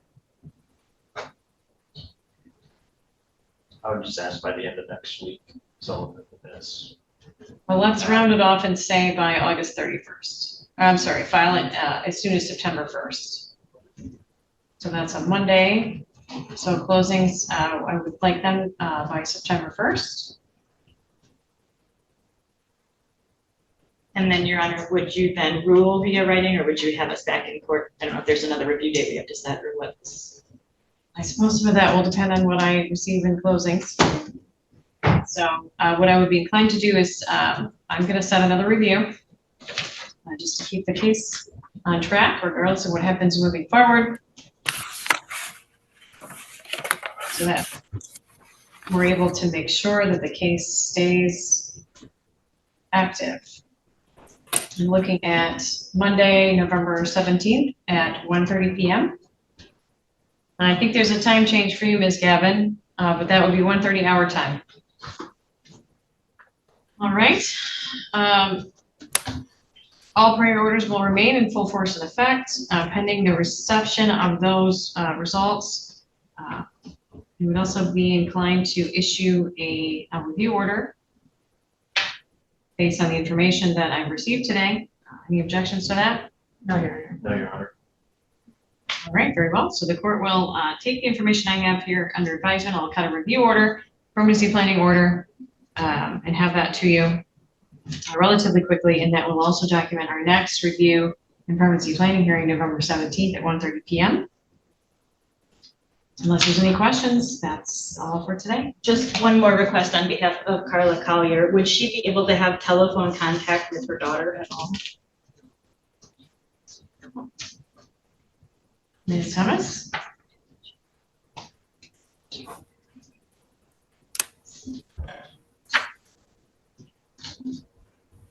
There was a suspension of parenting time issued at or around the time the petition for termination of parental rights was filed.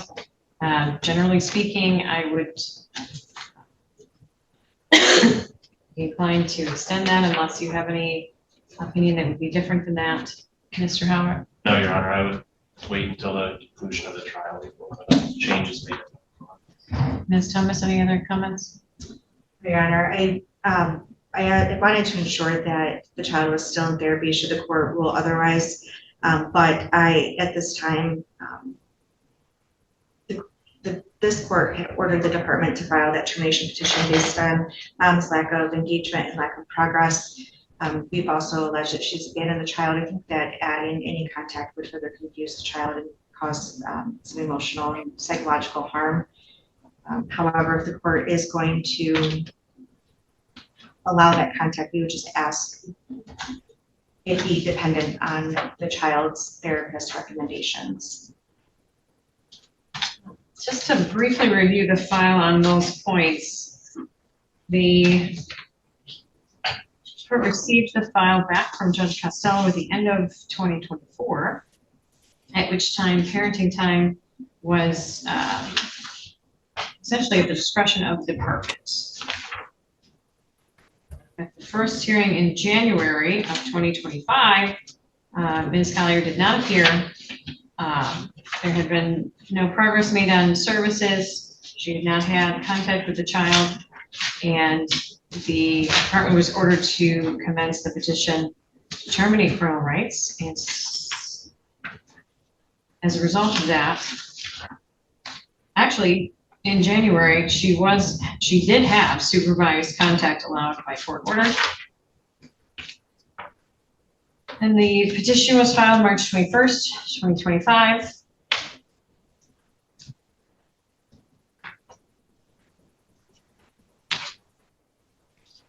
Wita Collier was unable to be located. We were even looking at an order for alternative services at that point, continuing the absence from services, contact with the department, as well as from the child's life.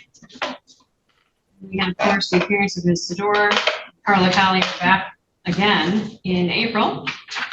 So based on the history of the disappearance of the parent, disengagement with the department, and the pending termination petition, as well as the historical and current challenges and behaviors that the child is experiencing, I can't find that it would serve her best interests to allow parenting time despite the directives generally to suspend pending resolution on a petition for termination of parental rights. I was learning the extensive absence from Ms. Collier from her child's life, which is another reason the court has to consider, and the mental health of the child. It would not be in her interest to challenge that, given the challenges that she's already undertaking. So for those reasons, I'm going to deny the request to re-engage with parenting time. Any other questions? No, thank you. All right, thank you everyone for coming. We'll look forward to those comments, and I'll see you all in November for the final review. The court had also heard testimony and taken proofs on a termination request, took those as well as issued an order asking the attorneys to do their closing arguments and received those. But we've had a bit of a time frame between that last review hearing and today. So I went ahead and allowed for production of a court report and updates just in case anything had changed from the last time we were here. And I would like to ask the parties to simply consider today an additional extension on those issues, review, permanency planning, and termination as we review what's happened in the last report period. And I will certainly be giving you a decision today on the request for termination. I have the names of our participants, please. And Ms. Collier, if you could take your hat off, please. And we can't allow hats in the courtroom, and this is a courtroom even if it's virtual. Thank you. Go ahead. Carson Howard, lawyer regarding that item. Ms. Stasia Thomas, counsel for the department. Ms. Beach. Ashley Beach, I'm the foster care worker from Fostering Solutions. Betsy Geyer-Sador on behalf of Carla Collier. I'm Carla Collier, Uta's mother. Thank you. Do we have a representative from the tribe, native village of Buckland here this afternoon?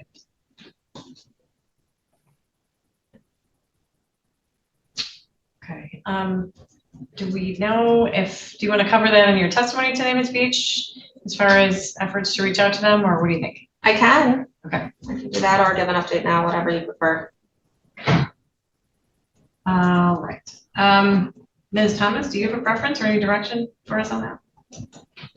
Your Honor, just because of the ICWA implications, I would prefer if Ms. Beach could just give us an update as to the efforts she's made to ensure their attendance today. All right. Yeah, I think that's great. Deputy Ames, if you could swear her in, you can just stay where you are. Okay. You swear or affirm to tell the truth, the whole truth, and nothing but the truth, so help you God? I do. Go ahead. Or Ms. Beach, if you want to tell us about what's been happening with the tribe, if you know. Yeah. So I have emailed the tribal representative a few times, well, more than that, probably 5 or 6 times since the last hearing. I've gotten some responses, but I did send emails on October 7th, October 10th, with no response. And then I sent the court report on November 10th, and then a reminder email on Friday about the hearing today with the Zoom ID. And then I also emailed about an hour and a half ago to the representative and the tribal admin email address with the time, date, and Zoom ID. And I have not heard any responses. Is that Ms. Gavin that you're talking about specifically? Frederica Gavin, I think, was the last one that was here. Yes. Okay. Thank you for clarifying. Any questions, Ms. Thomas? No, Your Honor. Ms. Sador? No. Mr. Howard? No, Your Honor. Very well. All right, let's get into the review then. Mr. Howard, whenever you're ready. Yes, Your Honor. It's been I would say, a very tumultuous reporting period for the minor child. She really, in the beginning of October, was experiencing some pretty severe behaviors. They were aggressive and towards the family and teachers. It was mostly in the form of like temper tantrums, but I mean, that's kind of a limited way of explaining it, as it's much more severe than that. They got so bad that they had to take the child to the ER to just search for some sort of answers to get some sort of help for the child. But she was discharged. They put her on a medication that didn't really work out. But over the last few weeks, and I met with the child on last Monday, the 10th, we had some really positive updates on the current medication she's on. And they, from talking with everybody, they seem to feel like they're getting her at like her baseline and starting out there. And we're hopeful that, they can continue on this medication and continue with some different service providers.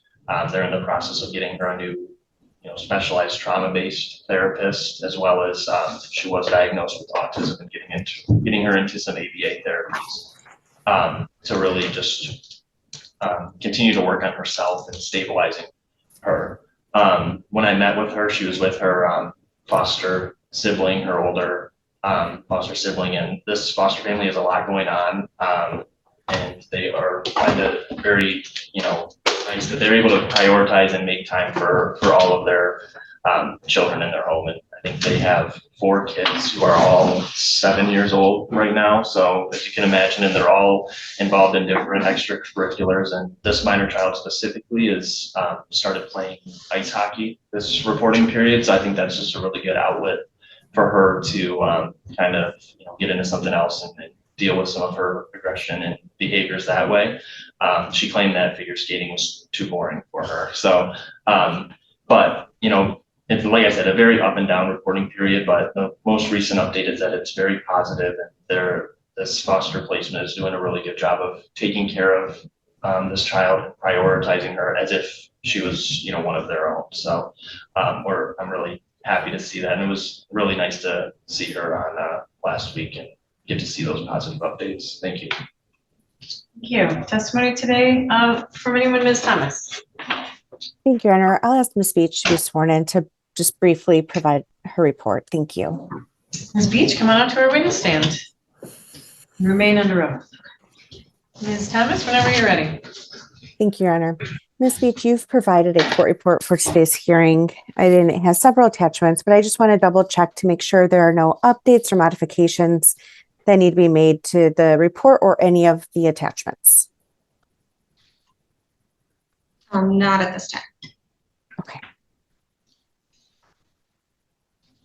Okay, and I know it's kind of been a different type of reporting period because we have already made arguments as relates to the termination request. But during this reporting period, can you just briefly summarize your communication efforts with Ms. Collier and ensuring that you're continuing to comply with the active efforts requirement of this case?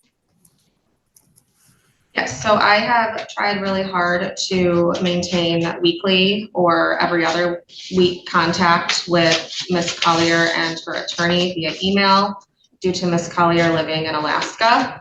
The distance to have any in-person contact is obviously a barrier. I've included our email threads as an exhibit to the court report, just showing that I'm continuing to make efforts to engage and get signatures on required documents and such. We did have a family team meeting that occurred virtually on September 19th, where we were able to discuss the services Ms. Collier was participating in, and she showed me her house virtually. So that was able to occur. And then I continued to maintain contact with the tribe, or attempt to, and make sure that they're staying up to date on the child's needs and any concerning behaviors or changes in her behavior or care that I think they need to be made aware of. And then I've also invited the tribe, and Ms.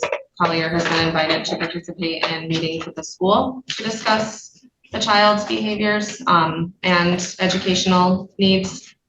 So those are things that have happened this reporting period. Thank you for that update.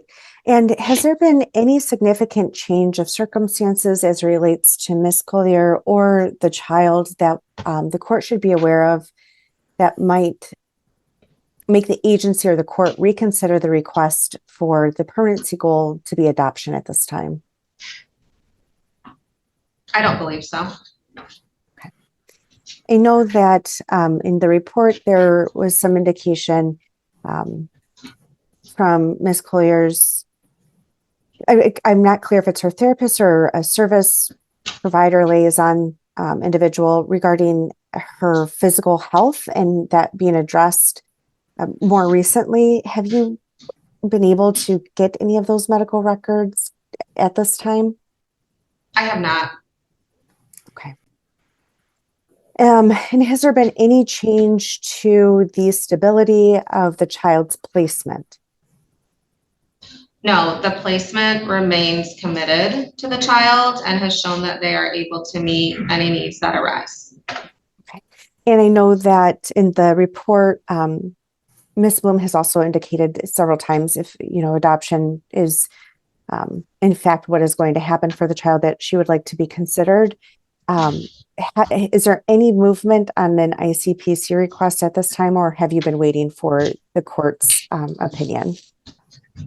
We've been waiting for the court's opinion just because there is an extra box that needs to be checked for adoption when making that referral for ICPC. We did previously make an ICPC referral for placement for that relative, which was denied because she said she was no longer able to accept the child. So we'll make another one and check both placement and adoption boxes if she becomes available for adoption.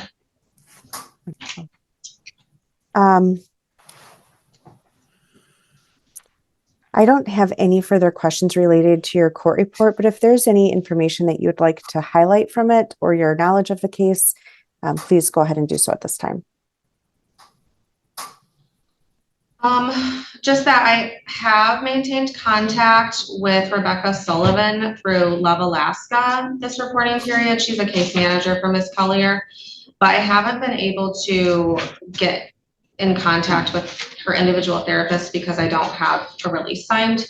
And then I also haven't gotten any medical records this reporting period to be able to see what Ms. Collier has been experiencing medically. But other than that, I don't feel like I have anything else that needs to be highlighted verbally. Thank you. And then just briefly, as relates to the child's well-being, I know that we've heard from Mr. Howitt on a few of the issues that she's been experiencing this review period, but is there anything else that you would like the court to know about how the child's doing? Just that since I submitted the court report, she is doing better. It's been kind of up and down in general this reporting period, but she is meeting with a new psychiatrist, and CMH felt that she had maximized therapeutic benefit. So foster parents have located a different therapist that she's on the wait list for. And since her current medication regimen seems to be working for her, so she does appear to be stabilizing, which is good news. And the school has been working, they developed a formal behavior management plan that's been implemented, and we meet as a team once per month to discuss how she's doing in school and any concerns and how to address them. So everyone is being very proactive and meeting her needs and making sure that we can help her stabilize. Thank you so much. I have no further questions of Ms. Beach, Your Honor, and would ask the court to accept the court report at this time. Any objections? No, Your Honor. No. Thank you. They are received. Questions for this witness, Ms. Sador? Just briefly, you were in contact with Ms. Collier regarding her health, her own reported health update, though, correct? Correct. Okay, and that she had had surgery and was recovering? Yes. Okay, and that you also received a box she had sent for the child for her birthday? Yes, I just received that on Friday. Okay, all right. I think that's it. Thank you. Questions, Mr. Howitt? Yes. Has Ms. Collier or her attorney reached out to you for an update, or do you typically give them updates? I typically give them updates in an effort to maintain regular contact with them. Nothing further. Any redirect? No, Your Honor. Thank you. Any other witnesses? No, Your Honor. Thank you for your testimony. We return to Ms. Sador, anyone you'd like us to hear from today? I'd just like to briefly call my client. Deputy Ames, would you swear in Ms. Carla Collier, please? All right. Hi, Carla. Just want to update the court since there wasn't a release signed in time to get medical records or anything. Can you please tell the court what your current health status is? Currently I am almost fully recovered after having a hysterectomy. Not something they do often for someone my age, but it went well, and I am working through cleaning different people's homes and the church is something that I couldn't really do very well before. So yeah, I had a hysterectomy, and they were able to correct internal damage caused by my abuser. Okay. And then in terms of working, has your doctor limited your ability to do regular work while you're recovering? I am able to do basic stuff. I still can't lift anything heavier than 10 pounds or whatnot, but within the next 2 to 3 weeks, I should be cleared to work fully. Okay. And you sent a box for Uta's birthday, is that correct? I did. And what was in the box? In the box was, because her thing is, we love moose. That's a part of our family thing. A moose purse so she can hold things as she goes and plays. A book that we used to read together. I can't remember exactly the name of it. Stellella, I think, or something. Stella Luna, I believe it is. And an outfit that I thought she would enjoy having, because we enjoyed clothes shopping. And just a bracelet with a moose on it that says how strong she is and how much she's loved by everybody, not just me, but those who are caring for her now. Yeah. Did it have a quilt as well, or no? Are you still working on that? I'm working on the quilt. Okay. I'm taking. I'm sorry. In terms of the meetings that Ms. Beach had testified about, the one with the school, were you able to attend that meeting virtually? I was never sent a link, and I can send you proof of that after, whenever is convenient if needed. Okay, so you didn't attend that one, but you wanted to, is what I'm asking. I very much wanted to. I'm very grateful. The school has done a wonderful job in helping her. Okay. All right, thank you. That's all. Any questions, Ms. Thomas? No, Your Honor. Thank you. Mr. Howitt? No, Your Honor. Any other witnesses, Ms. Sador?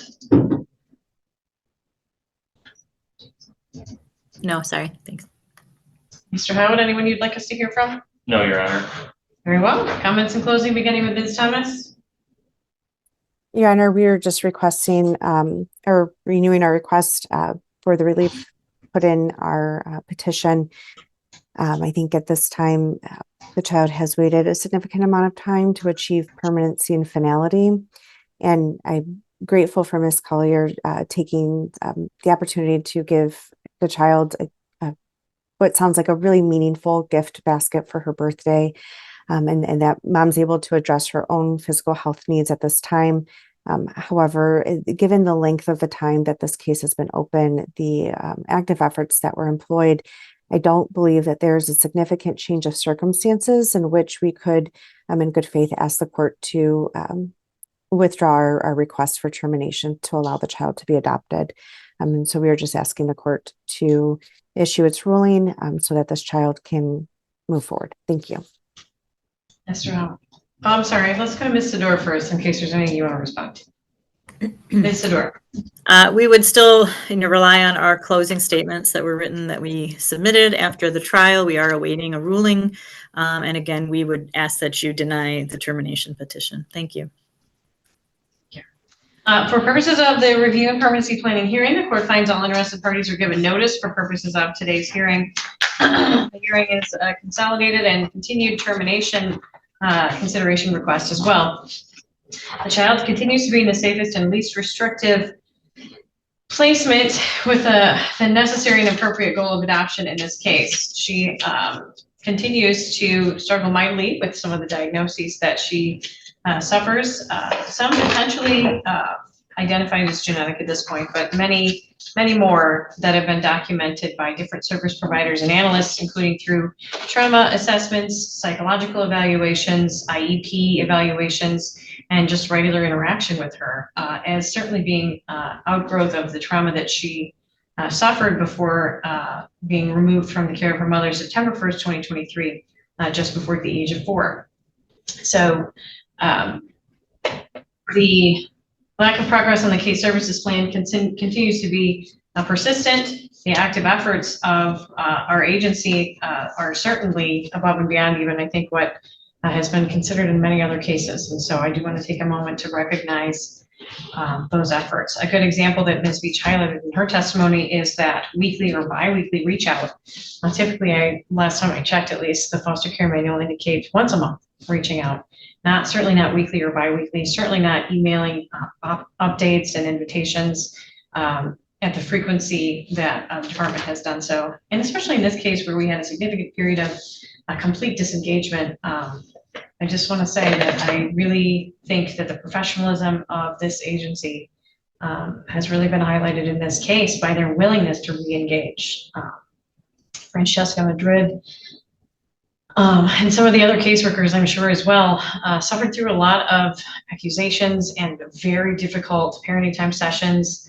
I'll go as far as to say punishing and humiliating episodes in attempts to try to move this case along and fulfill their obligations to provide active efforts in this case. And they certainly have done that.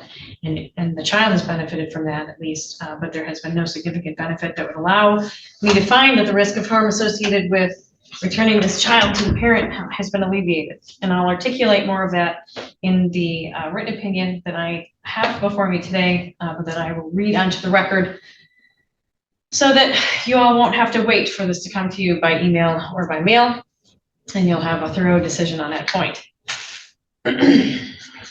So I'll go ahead and get into that now. The court's been asked to consider termination of parental rights pursuant to MCL 712A.19b, subsection 3A(ii), CI, and subsection J. In short, the first section considers abandonment. The second considers progress on case services. And the third considers the risk of harm, which is similar to what the court has already and has articulated on at each review hearing. The case concerns Carla Collier and her daughter born November 9th, 2018. The Lenawee County Probate Court received and granted a petition for emergency removal and jurisdiction from the Department of Health and Human Services on September 1st, 2023. The child was 4 years old. Actually, I think she was 3. She turned 4 shortly after that in November.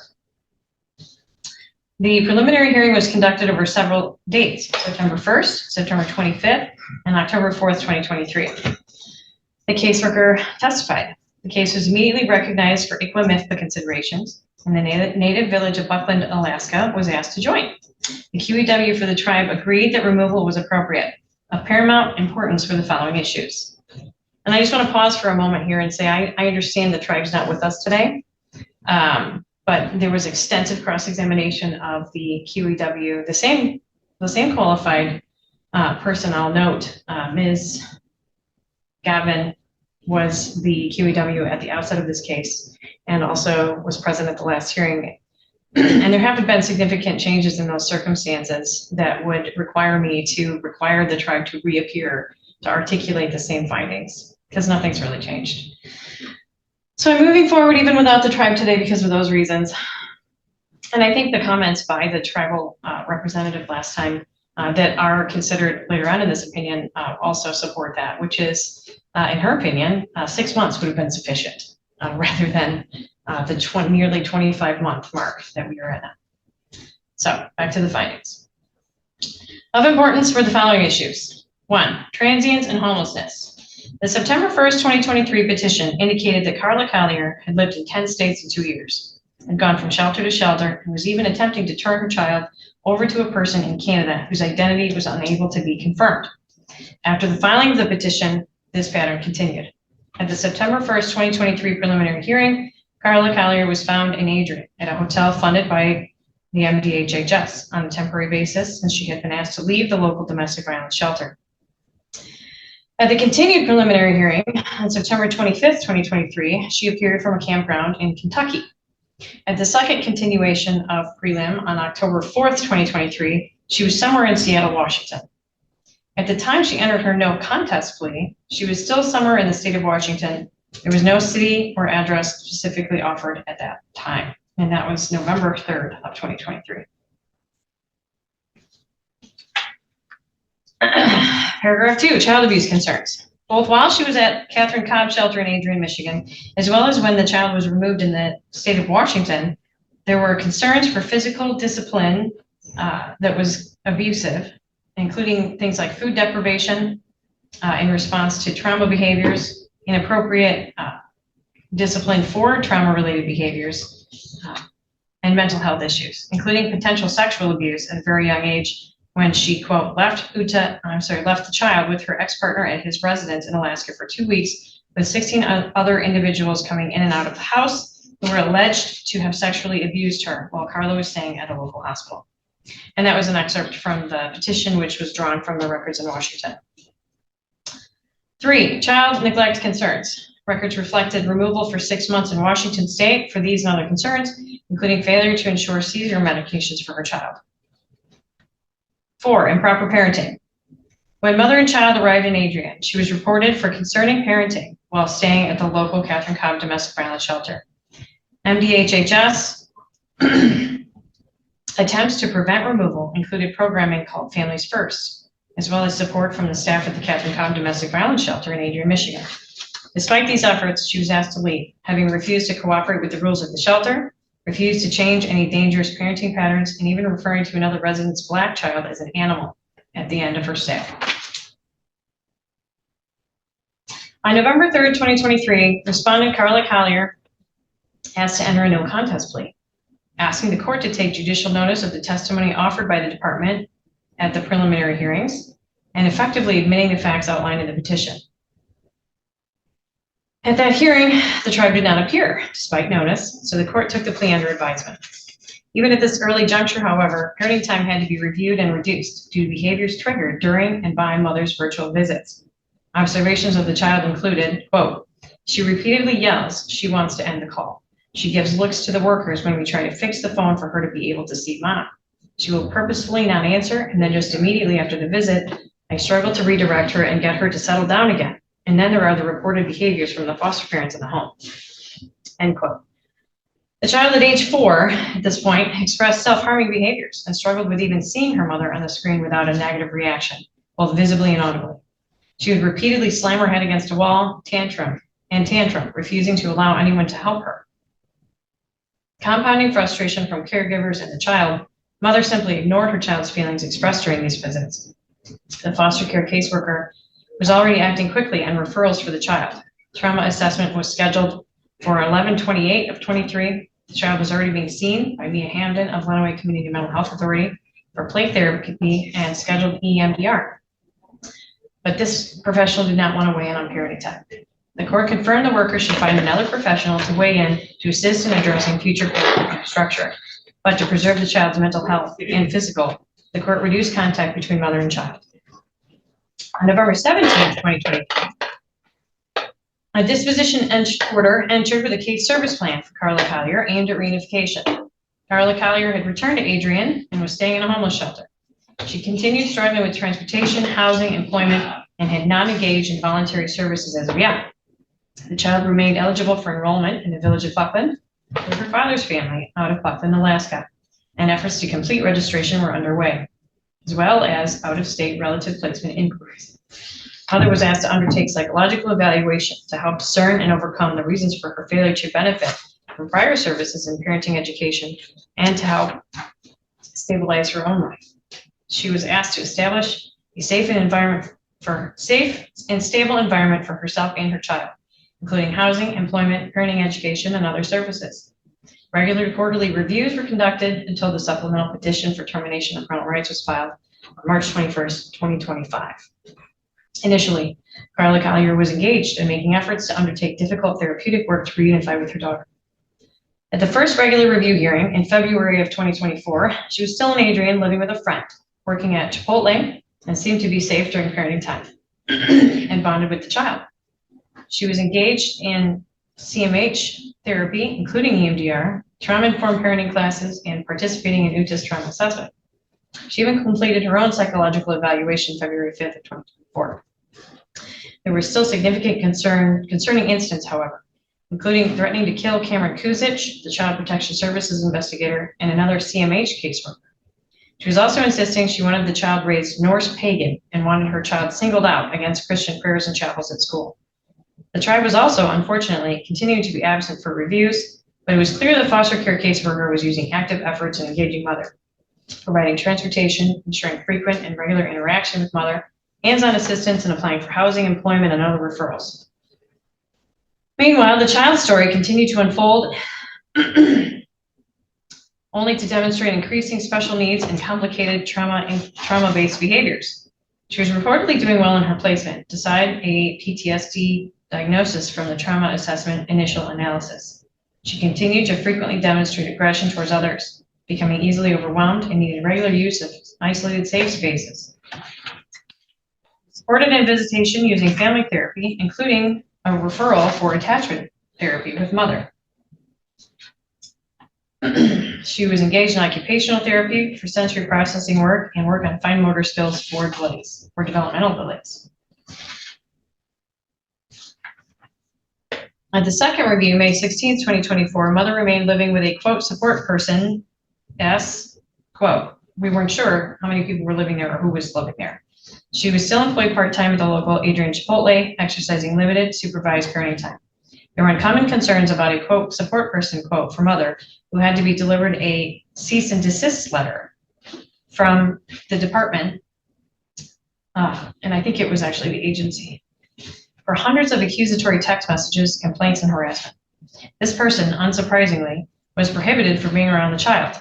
It was further noted that this appeared to be an extension of a pattern already noted by the prior caseworker in the Washington State case interventions, specifically the observation that mother tended to, quote, make quick connections with support people who may not be appropriate for her child to be around, end quote. Of additional note, mother had voluntarily terminated services through Lenawee County Mental Health Authority, citing her dissatisfaction with the, quote, professionalism, quote, of her caseworker. Her psychological evaluation revealed significant trauma in mother's past, which appeared to continue to interfere with her overcoming the barriers to reunification.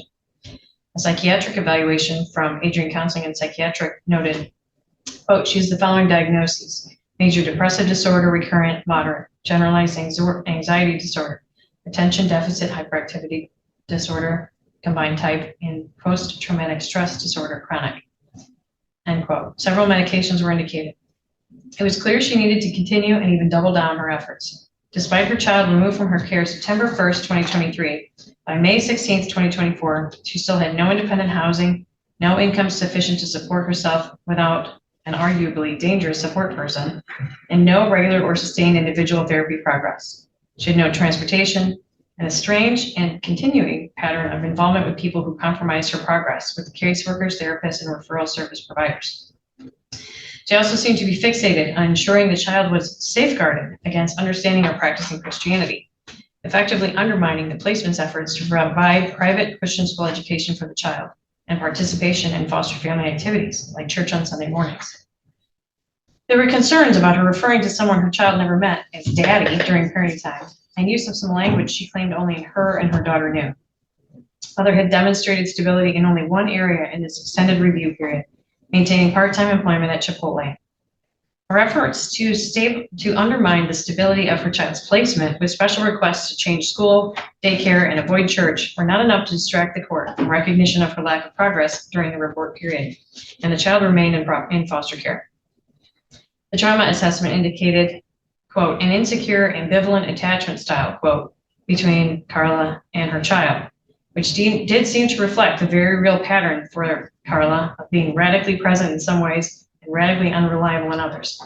Relative placement investigations through ICPC were denied for non-participation by potential placements. The tribe did not appear. At this review, a deluge of information about the child was available and reviewed. The child's trauma assessment indicated indications for neglectful home environment, emotional abuse, exposure to domestic violence, impaired parenting due to mental illness, prenatal exposure to alcohol or drugs, and or maternal stress during pregnancy, lengthy or multiple separations from a parent, placement outside of a home, and frequent multiple moves, and homelessness. A bonding assessment for mother and child indicated that based on the observed interactions between them, they were determined to have an insecure, ambivalent attachment. The assessment indicated PTSD in a child under 6 with a possible overlap in symptoms indicating autism, which has not been confirmed. There were developmental delays, indications of sexual trauma, memory and emotional control difficulties, significant needs. It is clear any caretaker would have to have elevated skills, tools, and flexibility to address the symptoms identified. Carla was referred to Brene Moore for therapeutic parenting time with her daughter to work on attachment and bonding therapy, among many other referrals from the psychological assessment. As of the hearing, she had not made any contact with Ms. Moore. August 15th, 2024 marked the third review for Carla Collier, 7 months after Uta's removal. Carla remained living with a support person who passed clearance. However, someone new had moved in shortly before the review who still needed to pass clearance. She was no longer working at Chipotle, claiming to be part-time in a new job. She was attending individual counseling, but the counselor reported she was still working on Carla's defensiveness and understanding why her child was removed from her care. Carla still had not reached out to Brene Moore for attachment therapy with her daughter, despite repeated reminders from the caseworker. Her previous request for email delivery of information only was now a problem in communication. She also claimed a traumatic brain injury and a hospitalization in the last report period. She also continued to try to interfere with her child's foster home practices, asking to change to public school, despite her child's clear need for stability. She also indicated on the record that she had not even read the court report. Issues with mother's housing, employment, sustained mental health treatment, and parenting education remained significant barriers, and the child remained in foster care following the hearing. The child went her first full report period without a seizure. She was in 2 kinds of therapy pursuant to the trauma assessment recommendation. Once for individual therapy, twice weekly in-home. She underwent a psychiatric evaluation, including several diagnoses, such as ADHD, PTSD, and disinhibited attachment disorder, and was prescribed medication for the ADHD symptoms. She was using ankle braces to assist in walking and stability and attending OT-PT therapy as well. That's no less than 4 appointments weekly, not including T-ball, dance, or tutoring to get her ready for kindergarten. November 12th, 2024 marked the 4th review hearing for Carla and 10 months of foster care for her child. Carla Collier was, quote, couch surfing after being kicked out of her support person's apartment and had no verifiable employment. She appeared to be decompensating in her mental health, demonstrated by accusing caseworkers of stealing her belongings, being threatening and aggressive to her. She missed appointments for the child. At one point, the caseworker had to take an emergency call to consent for services for the child to get necessary medications.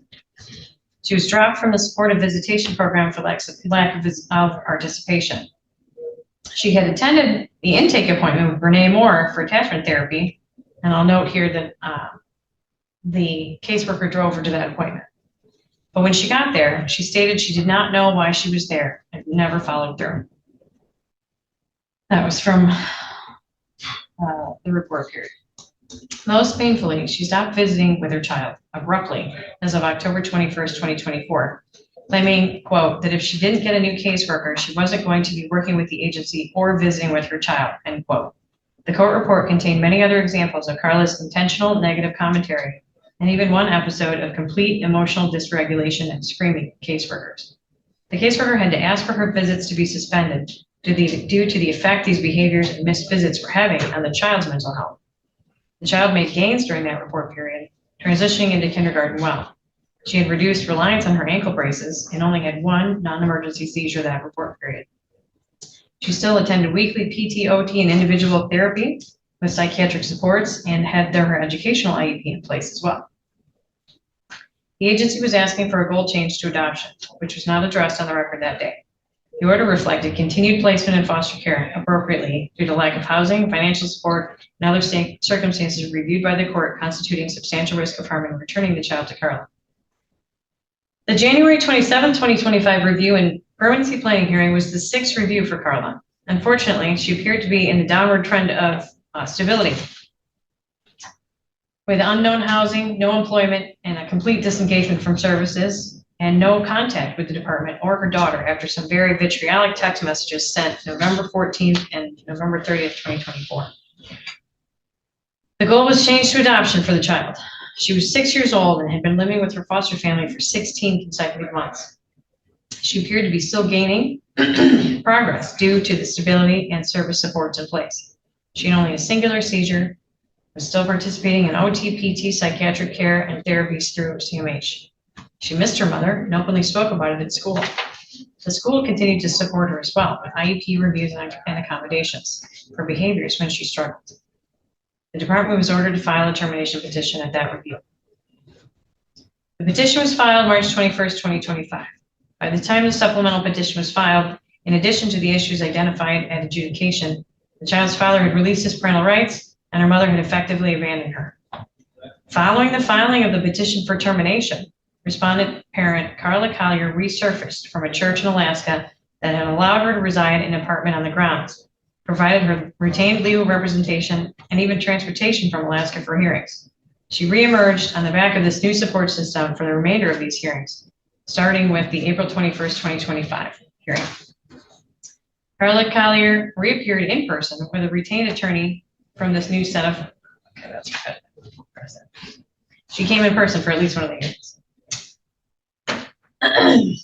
The April 21st hearing was also the one scheduled for the termination petition to be heard. Her attorney requested to adjourn, and the court granted that request to allow the attorney to review the file and try to assist Carla in preparing for that termination trial. The 7th review and permanency planning hearing, combined with the hearing on the March 21st, 2025 petition for termination of parental rights filed against Carla Collier, recommenced on May 30th, 2025. At that hearing, Carla Collier's complete absence from her daughter's life and services was documented from October 21st, 2024 through to the appearance and request for adjournment on April 21st, 2025. She produced a letter from Love Alaska with a case management plan that documented she was due to engage in therapy, but had not yet done so. Her mental health did not appear to have improved. Strangely, she claimed she had vertigo, bleeding episodes, and even that walking was hard for her due to issues with the way my heart pumps blood through my body, quote, and that she had 2 older children, 8 and 12, whom she had not seen since they were infants. Carla continued to insist that her child was taken from her based on lies and that the caseworker was intimidating. She went on to include her first therapist, apparently from 2023 as well, in accusations of intimidation in her testimony. Her attorney had to redirect her more than once during her direct examination to get Carla to answer questions that she'd been asked. The child remained steady during this report period, still in her therapies and supported at school. The native village of Buckland was noticeably absent at the outset of that hearing, and without a QEW, the court continued the hearing as to the termination trial, but conducted the review. Carla was provided with another copy of the petition requesting termination for review and preparation. An 8th review and continued termination trial commenced July 14th, 2025, some 23 months after the child's removal from her mother, and still nothing had changed. At this point in the case, the main worry with completing the termination proceedings was ensuring that the department had met their obligations under ICWA and MIFPA. The tribal representative had changed for the village of Buckland several times. Joe Washington appeared, but was unwilling to express an opinion as to whether or not termination served the best interests of the tribe. Of the child. The department requested a continuation to explore if further input could be had from the tribe. Carla had been offered assistance in searching for services in her area in Alaska, but had declined. She also remained unengaged in any services voluntarily, even though the Love Alaska group that offered support for her, had offered support for her, at least through individual counseling. The child seizure disorder remained well supported, as well as her special educational needs and her behaviors, but her behaviors and self-harm began to truly plague her during this report period. The foster family and the department were supporting for additional autism testing, including for genetic markers and abnormalities. She continued to ask for her mother, despite her mother's 6-month absence at this point. The 8th review recommenced August 20th, 2025, just 11 days shy of 24 months after removal. Native Village of Buckland Representative Frederica Gavin appeared and testified in the capacity of qualified expert witness. She confirmed she too supported termination of Carla Collier's parental rights. Of note, she was the original QEW testifying at removal and indicated she would have expected this parent to remedy the issues within 6 months of removal. A July 3rd, 2025 email update from Love Alaska Representative Rebecca Sullivan indicated Carla was being tested for the same rare heart condition Ms. Sullivan suffered, called postural orthostatic tachycardia syndrome. She indicated this may be the reason Carla had yet to begin her counseling or make any progress in obtaining regular employment or transportation. The child was reported as doing well in placement. Remarkably, towards the end of this hearing, an unidentified person present by video with Carla Collier offered the camera her middle finger.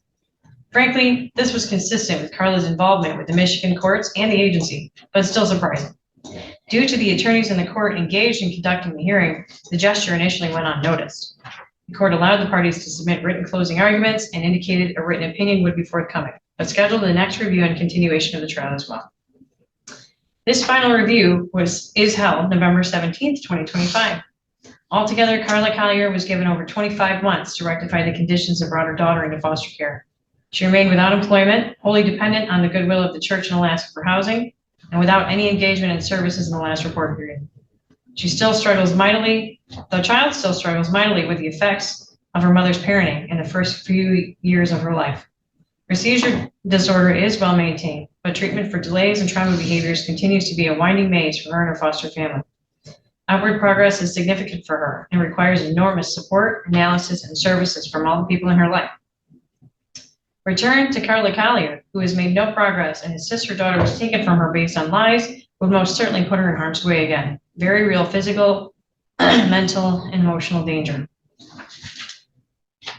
The court is asked to consider termination of parental rights pursuant to MCL 712A.19B3A2, 3CI, and 3J. The court may terminate a parent's parental rights to a child if the court finds by clear and convincing evidence that the child's parent has deserted the child for 91 or more days and has not sought custody of that child during that period. Carla Collier refused visitation and abandoned her child effectively October 21st, 2024, and truly remains gone. Engagement with the court resuming at the April 21st, 2025 hearing seemed to be at the insistence and facilitation of mysterious support people from Alaska. Even recognizing her re-engagement at court hearings in April of 25, the statutory 90-day period to measure abandonment was already met by the substantial 182-day timeframe she was completely disappeared. Re-engagement did not mean into services either, which left all risks associated with parenting time continuing to prevent her from even visiting with her daughter. So there is clear and convincing evidence of abandonment under 3AII. 3CI the court is asked if the parent is a respondent in a proceeding brought under this chapter, 182 or more days have elapsed since the issuance of the initial dispositional order, and the court, by clear and convincing evidence, finds either of the following. The applicable subsection is I. The conditions that led to the adjudication continue to exist, and there is no reasonable likelihood that the conditions will be rectified within a reasonable time considering the child's age. Hand in hand is section 3J, which is whether or not there is a reasonable likelihood based on the conduct or capacity of the child's parent that the child will be harmed if the child is returned to the home of the parent. Carla Collier has been a respondent subject to case services planning, offered active efforts towards reunification for nearly the entire 25 months her daughter has been in care. She hasn't seen her daughter since October 21st, 2024, nor ever engaged in any real way with services to truly benefit herself. The pattern of depending on others noted in the Washington case persisted throughout the case in Michigan and continues for her in Alaska even now. Her brief engagement in services saw Carla's best efforts early on in this case, but even then, the biggest problem was her inability and unwillingness to recognize how her behavior and choices affected her child. She has never truly taken responsibility for the trauma and injuries to her child, nor engaged in any therapy that may have truly allowed her to do so. By way of example, the attachment therapy. She simply left in November of 2024 and has not returned. It seems the support people she has now are more interested in her appearance and participation in these proceedings than she is, receiving very little cooperation from Carla in their own attempts to support her in individual therapy services. Given that this is the pattern that has been in place for over 25 months in this case, and then 6 months in Washington before that, and likely many years before that even, especially if it's true that there are 2 other children out there, it is clear and convincing that there is no reasonable expectation she will remedy these risks in a reasonable time considering the child's age. Return to Carla Collier, who has made no progress and insists her daughter was taken from her based on lies, would most certainly put her in harm's way again. Very real physical, mental, and emotional danger. If the child were returned to Carla, she would have no reassurance that the home that they are in would be stable. Even Carla's Love Alaska support person referred to the apartment as a temporary solution. The child would have no guarantee she would have the food and clothing she needs because Carla remains unemployed. She would be unable to rely on Carla for transportation to the many appointments for physical therapy, occupational therapy, trauma therapy, or even education she needs, as Carla still has no driver's license or reliable transportation. And worst of all, there's no guarantee that Carla would not expose her to physical abuse at her own hands, sexual abuse at the hands of others, or simply just neglect her needs on a global basis. There's no question that there's a reasonable likelihood, based on the conduct or capacity of this child's parent, that the child would be harmed if the child is returned to her own. The best interest considerations. The court considers a number of factors as to the best interest determination to conclude that there is a preponderance of evidence supporting termination of parental rights in this case.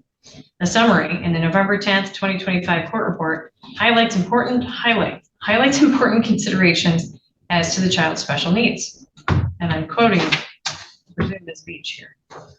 The current placement is in the child's best interest, as it is the least restrictive and most family-like placement available to her at this time. The foster parents are committed to meeting all of her needs, and they have an understanding of the child's trauma history, as they have had placement of Uta since she entered care over 2 years ago. In addition, the foster mother is a trained therapist with knowledge and education regarding how trauma impacts the child's development and behavior. The placement is willing to provide her with permanency through adoption if reunification with mother is unable to occur. The placement continues to meet all of Uta's physical, medical, developmental, and emotional needs. End quote.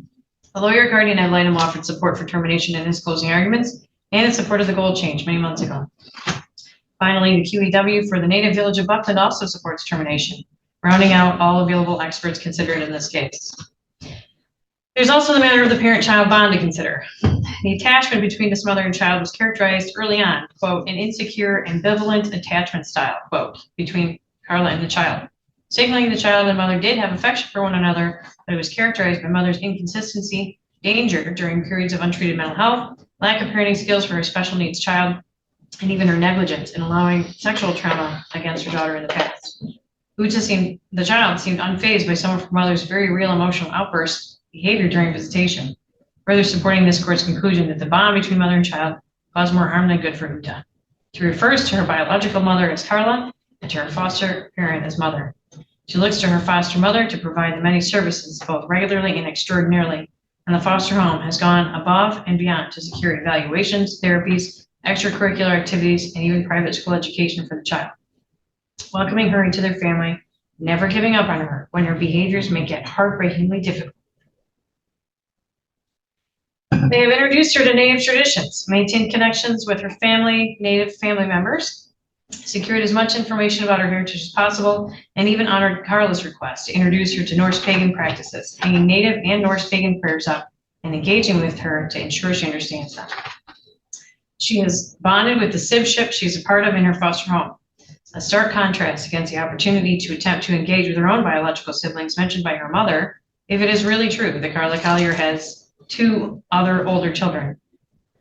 She had no information as to their whereabouts or family for the department to even explore for placement. There is no question this child is in the best placement for her to continue her trauma recovery and work on meeting her developmental milestones and where she is now. She's been living in this home since she was 3 years old and is now 7. She has a heightened need for stability and permanency that has been delayed far too long by these proceedings. Therefore, it is the order of the court, parental rights of Carla Collier to Uta Collier are terminated effective immediately. There will be no more efforts towards reunification or to prevent removal. I'll set a post-termination review hearing. Ms. Collier certainly has a right to appeal, and all of that information will be sent to her, as well as the information as it relates to how to continue to keep her information updated should she choose to do so with the department in the event that her child wants to ask for that information when she hits the age of 18. Unless there's any questions, that's all for today. And I'll go ahead and give the review hearing date after we're offline, because we'll be proceeding under the adoption code from this point forward. The child's father has released his parental rights, and the child will be committed to the Department of Health and Human Services for purposes of adoption, and all proceedings under the adoption code are confidential. I believe my client is raising her hand. I don't know if the court would entertain a question. I would invite you to speak with your client, Ms. Sidor.